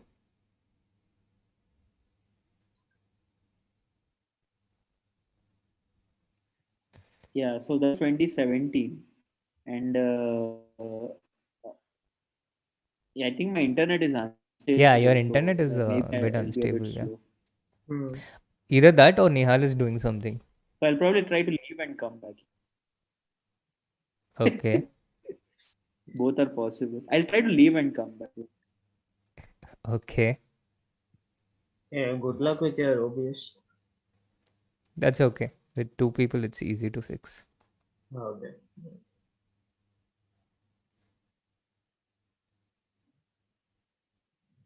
He is frozen, yeah? Not a good time to freeze. Not a good moment. Yeah. We also have another super chat from Sai Kiran. Congratulations, Nihal. We want Nihal to narrate a story. Do you want to do that, Nihal? I don't really have any story to narrate, to be Come honest. on. I really don't. So, it will be very bad if I narrate as well. Okay, am I like clear now? Yeah. Okay. Yeah, so I was saying that that was 2017, yeah, and I think a year later there was a tournament, Tata Steel, which was very lucky for us that we got that opportunity for me. Like, Nihal got the opportunity to play there, thanks to Bharat Singh Chauhan to a large part, and as it happened, there was a match against Anand in that. He had to play that. Anand couldn't. Nobody could have avoided that match. and that was a very big game. I think Nihal played very well in that game. He could have probably turned things in his favor, but okay, it ended in a draw, and that was a huge moment for, I think, all of us. And I think it's around that time that in Akshay Kalpa started coming on board as a sponsor. So the like it's very funny how things are connected. Various things are connected without us even realizing it that they're going to get connected in future. So we just do things hoping that we just do things for the whatever is best for Nihal, and it just works out in the end. So that's kind of very nice.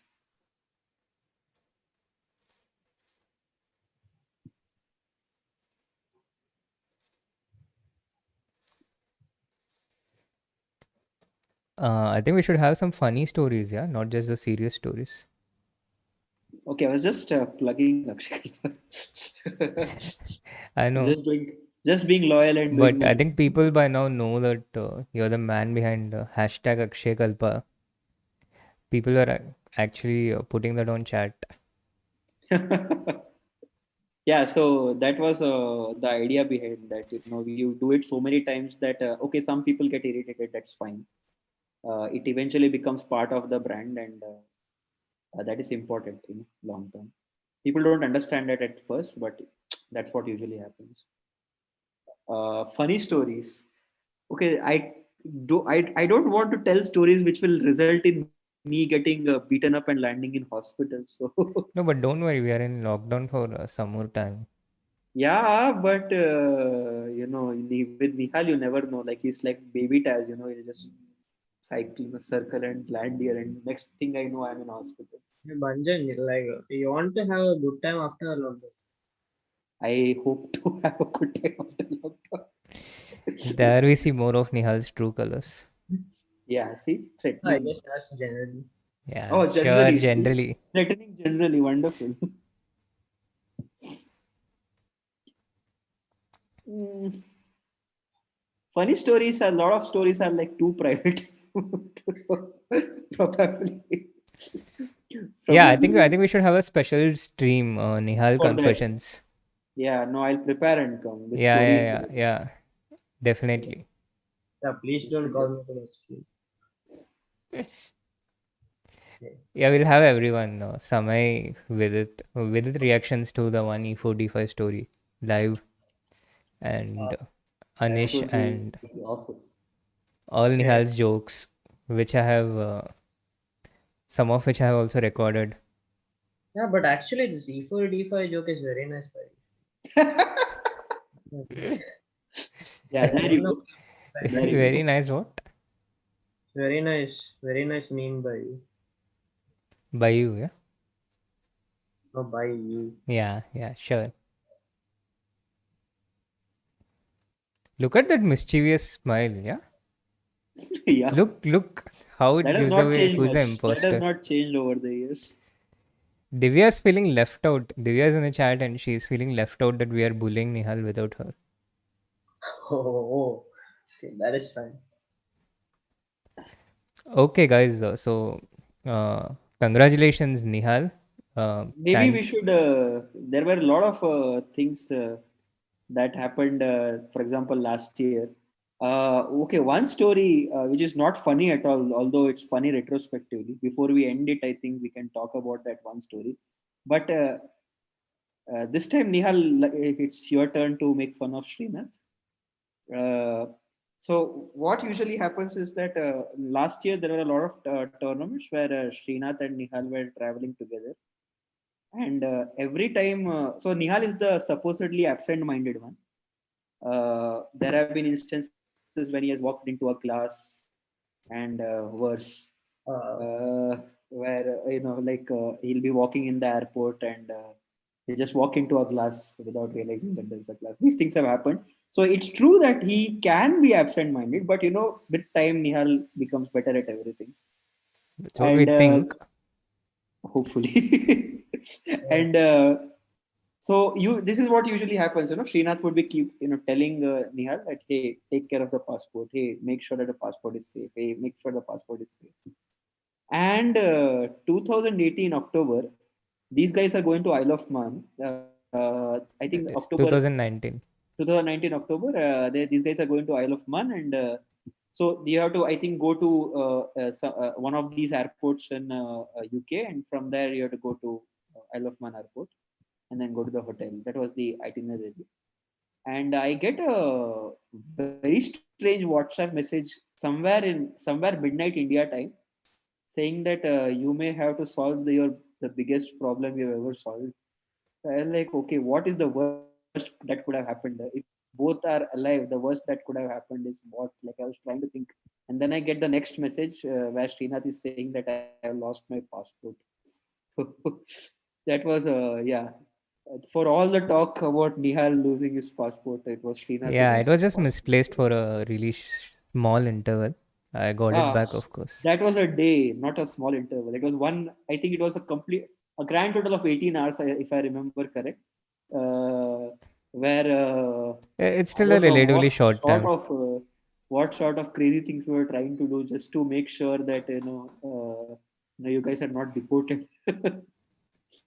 And to make it worse, there was a tournament after that, yeah, Corpo Trophy. Yeah, it had my Shenzhen visa on it. Otherwise, it wouldn't be an issue. I could get Yeah, another passport. yeah. But the problem was the Shenzhen visa, which you didn't have, and The problem was that the place where I dropped it was an airplane, so it was flying to different places. If it had fallen on the floor, I could have immediately got it back. But since it fell on an airplane, it was constantly moving, so I had to wait for it to come back to a stationary position before I went and took it. yeah, So that's a that's very what nice happened. and very nice way of putting it. It was so nice that it almost felt good to hear it. That wow, only that happened. Yeah, it was a pretty small thing in Yeah, but hindsight. it was lucky, yeah. Like it actually fell down, and then I think it went to Luton, right? From there, it went to Luton, and then it It came went to back. Liverpool. It went to Liverpool. Okay, it went to Yeah, Liverpool. yeah, It yeah. came back, and all the while the passport was just there. Yeah, true. Very lucky, very lucky. Okay, passport. There are like hundreds of stories. We have had, like there was another Isle of Man before that where we got the passport few hours before Nihal actually flew out of the country. The story there was that Doctor Sarin, who's Nihal's father, and Nihal were going to travel to that tournament, and I think the passport was just not coming, and he had to leave in 2 days. So as a last ditch attempt, what I did is I called up Isle of Man embassy only, and told them that, hey, this kid called Nihal Sarin, please just can you look into it. I lost. I think I spoke for 2 minutes and I lost $1,000 for that to Airtel, and but it was fast after that. I think next day already it got released, and doctor had to fly to Chennai. You went to Srinath went to the airport to the I think embassy, right? Or I don't forgot. Was it VFS or embassy? You picked it up from there, and then Yeah, doctor went yeah, there. yeah, yeah, yeah. Doctor flew from Thrissur to Chennai.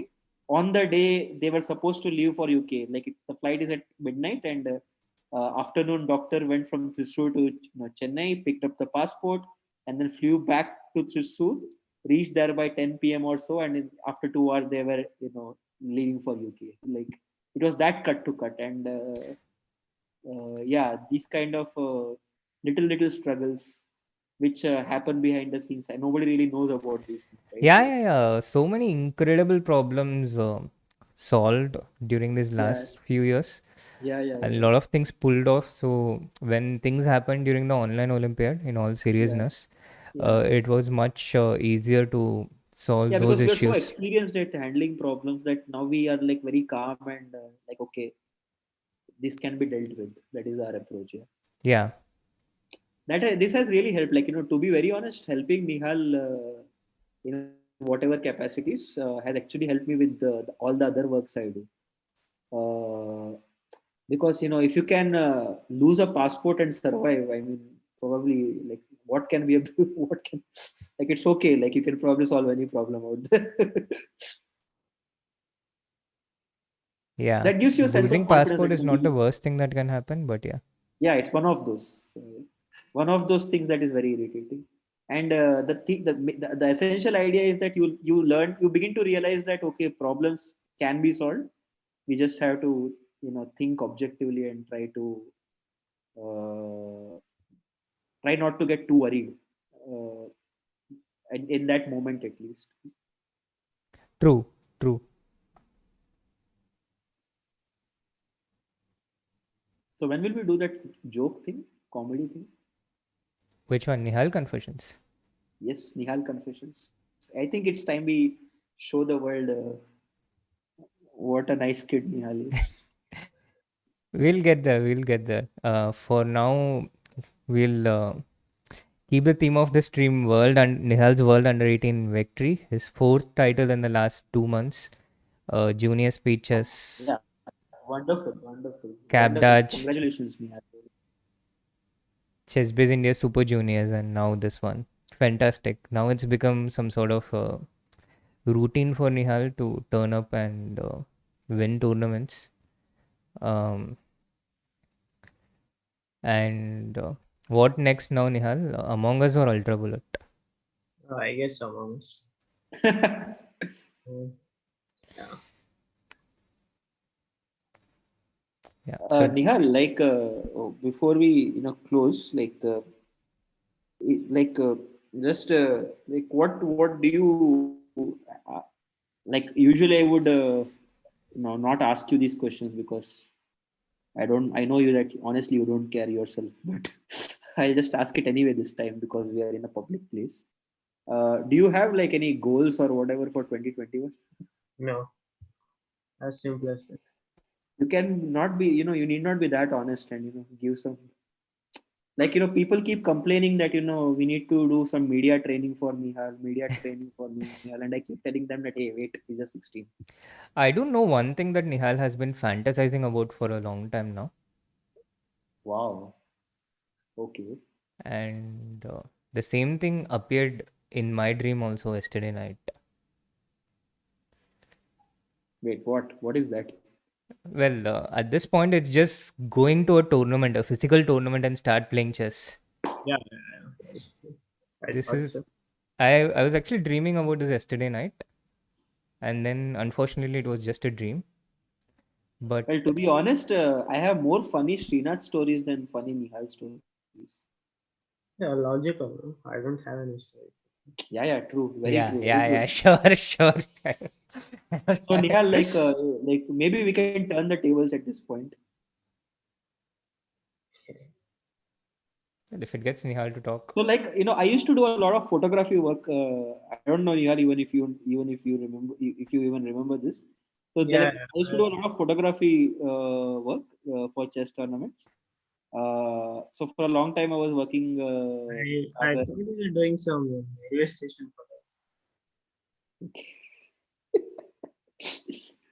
So so yeah, like I used to work with Sagar in building Chess Base India those years, and a large part of that growth, I think, simple things like photographs of as many chess players as possible.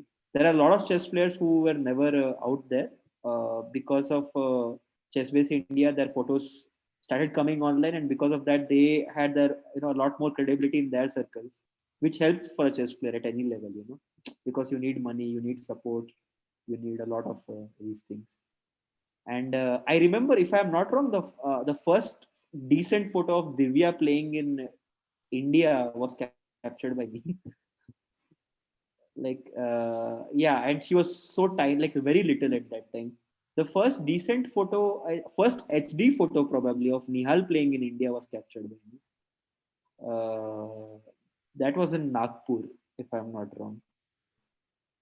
In that tournament, I remember Nihal, Arjun, Prag, all three were playing, so I took all three of them, oh, the pics of all three of them.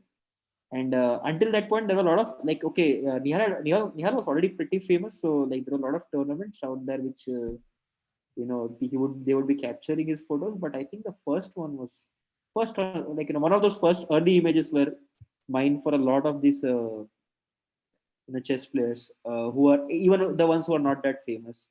So my only job when Srinath was playing was to make sure that I got a funny picture, like picture that would become a meme. And so I have pictures of Srinath doing like this, like this, like this. sitting like this. And I used to come up with good lines like I don't know Nihal if you know this, but yeah, you know that he plays for Air India, right? So like when Air India would lose, I would keep a photo of Srinath doing some weird thing and write things like Air India came crashing down today against Railways and things like it used to be my favorite pastime to create jokes around Srinath playing chess. Thank you, guys. Just contributing.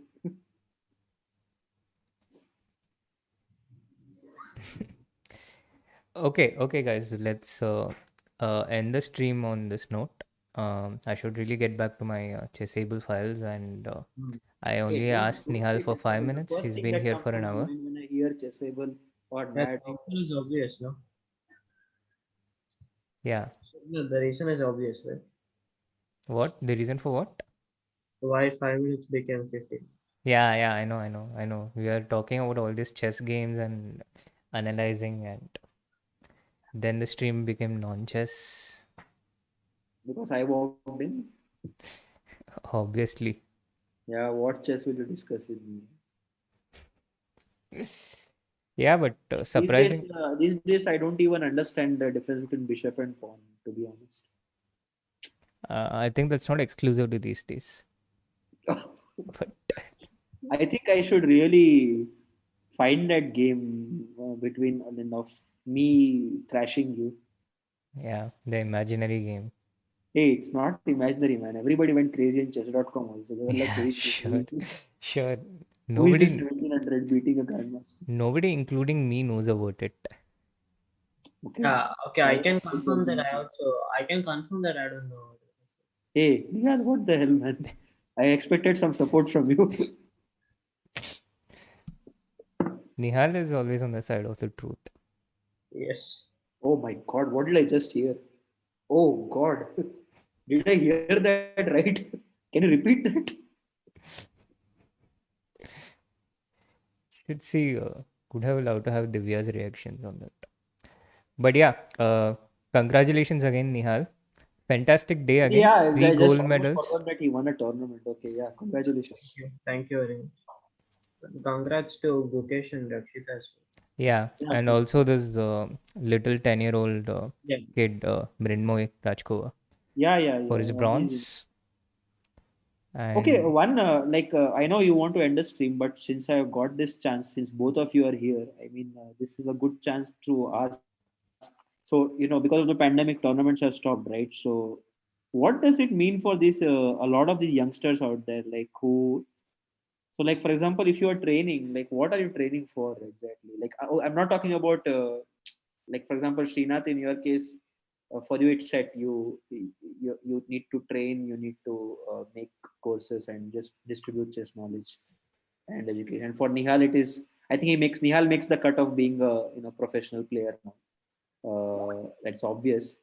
So for you guys, it's simple. But what about these youngsters? Like for example, this kid Mrinmoy, he's obviously quite talented, right? And I think it's if not for the pandemic, his rating would have been somewhat higher than what it is right now at the age of 10.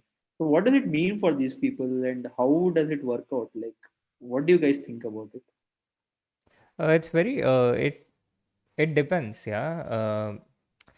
It depends on the child. If the child is very young, then he or she just wakes up and starts just do continues to do their things, like just waking up and playing chess, just waking up and playing chess. If it's online, it's online, and if they miss tournaments, then so be it. So on one hand, I think there are these kids who are just continuing on. It does get restless for everyone. It gets frustrating and tough, but kids also have their ways to find themselves, to occupy themselves in the present moment. They are very good at it. Yeah, but And I think a lot of kids are doing this. think about a situation like pandemic means you are inside the house, but you're not alone. You're with parents. So, so how do you deal with like how? What do you think people? What do you think parents should be thinking right now? Like a lot of them will be thinking, okay, chess as a career may not be possible anymore, especially at a certain age group. Maybe around under 14, earlier it used to be a serious thing. Like, under 14 means you are good enough to be GM, make a career out of chess and so on. Now, how do you see under 14 people dealing with this No, the situation? thing is, I think these kids have shown that they are constantly improving despite not having access to offline tournaments because of internet. If internet was not around, then I think it would be a totally different story. Then it would completely impediment the progress of all these kids. But with internet, I think we are still able to uh, get a good second best situation with constant tournaments as well as training. So I think that mitigates the damage for the development of the kids and shouldn't really affect the careers too much. Yeah, what do you think? Like, you've been in that journey, right? Last 5 6 years, and at various points, you also had to contend with this question. Like, is chess a career for me, or is it's just a thing on the side, and studies are the main thing. You obviously face these kind of questions, and I think so far you've answered it by doing what you do best, by playing well. But what do you think? Like, your friends and all, how does it go? Like, in this situation when there are no tournaments to play, no place to show performance, how do you think people should approach? Like, well, like just play online tournaments, I guess. What to or online. So, like, for playing chess as a career means you need to win money and all, right? Well, by playing, Yeah. but there's no other. I don't see the point otherwise. Like, right? Like, so if you're not winning, if you're not getting chance to win at all by playing, like, what do you do? That is the problem. I think a lot of these people are like, especially these kids. 12.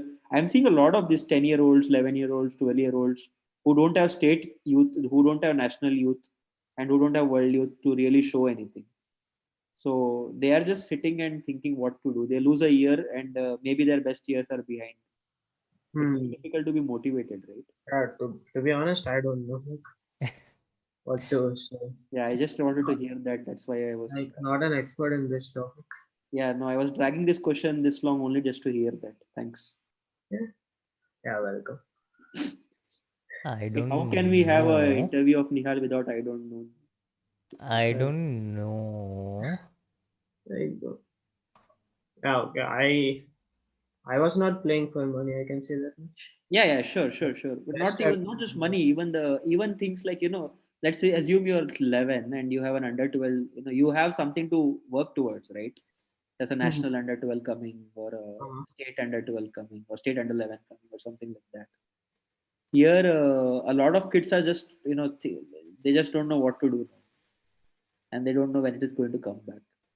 Yeah, like I think for me it was different. I just played. Like, Yeah, yeah, yeah. No, not for you, but like, what do you think these people can do to stay motivated? Maybe you can. it Maybe. just be like I think just like the game more than the money. Like, what can I Yeah, say? yeah, Like, money slash medals, like whatever it is. yeah, like I really don't know. Like, I'm complete noob at this topic. So, Did you use the word noob right now? yeah. Let's frame that. Yeah, we should have a clip. I am a complete noob right now. That becomes a meme after that. Okay, guys. Enough of grinding, Nihal. I was just trying to make Although him uncomfortable with some random questions. I know what you're trying to do, but I don't think the chat knows the Yeah. inside connections. Yeah. Okay, guys, let's end the stream on a high note. Nihal OP on the chat, Priyadarshan OP, Hey, not like. and yeah, Yeah, let's great, go. great job, Nihal. Thank you for the games. Thank Wonderful, entertaining. Nihal is like thank you in the chat. Yeah, Nihal OP in the chat. Yeah, Nihal OP, Gukesh OP, Rakshita OP, yeah, India and OP India actually. OP. Yeah, fantastic, fantastic. This is very good for chess. True, true.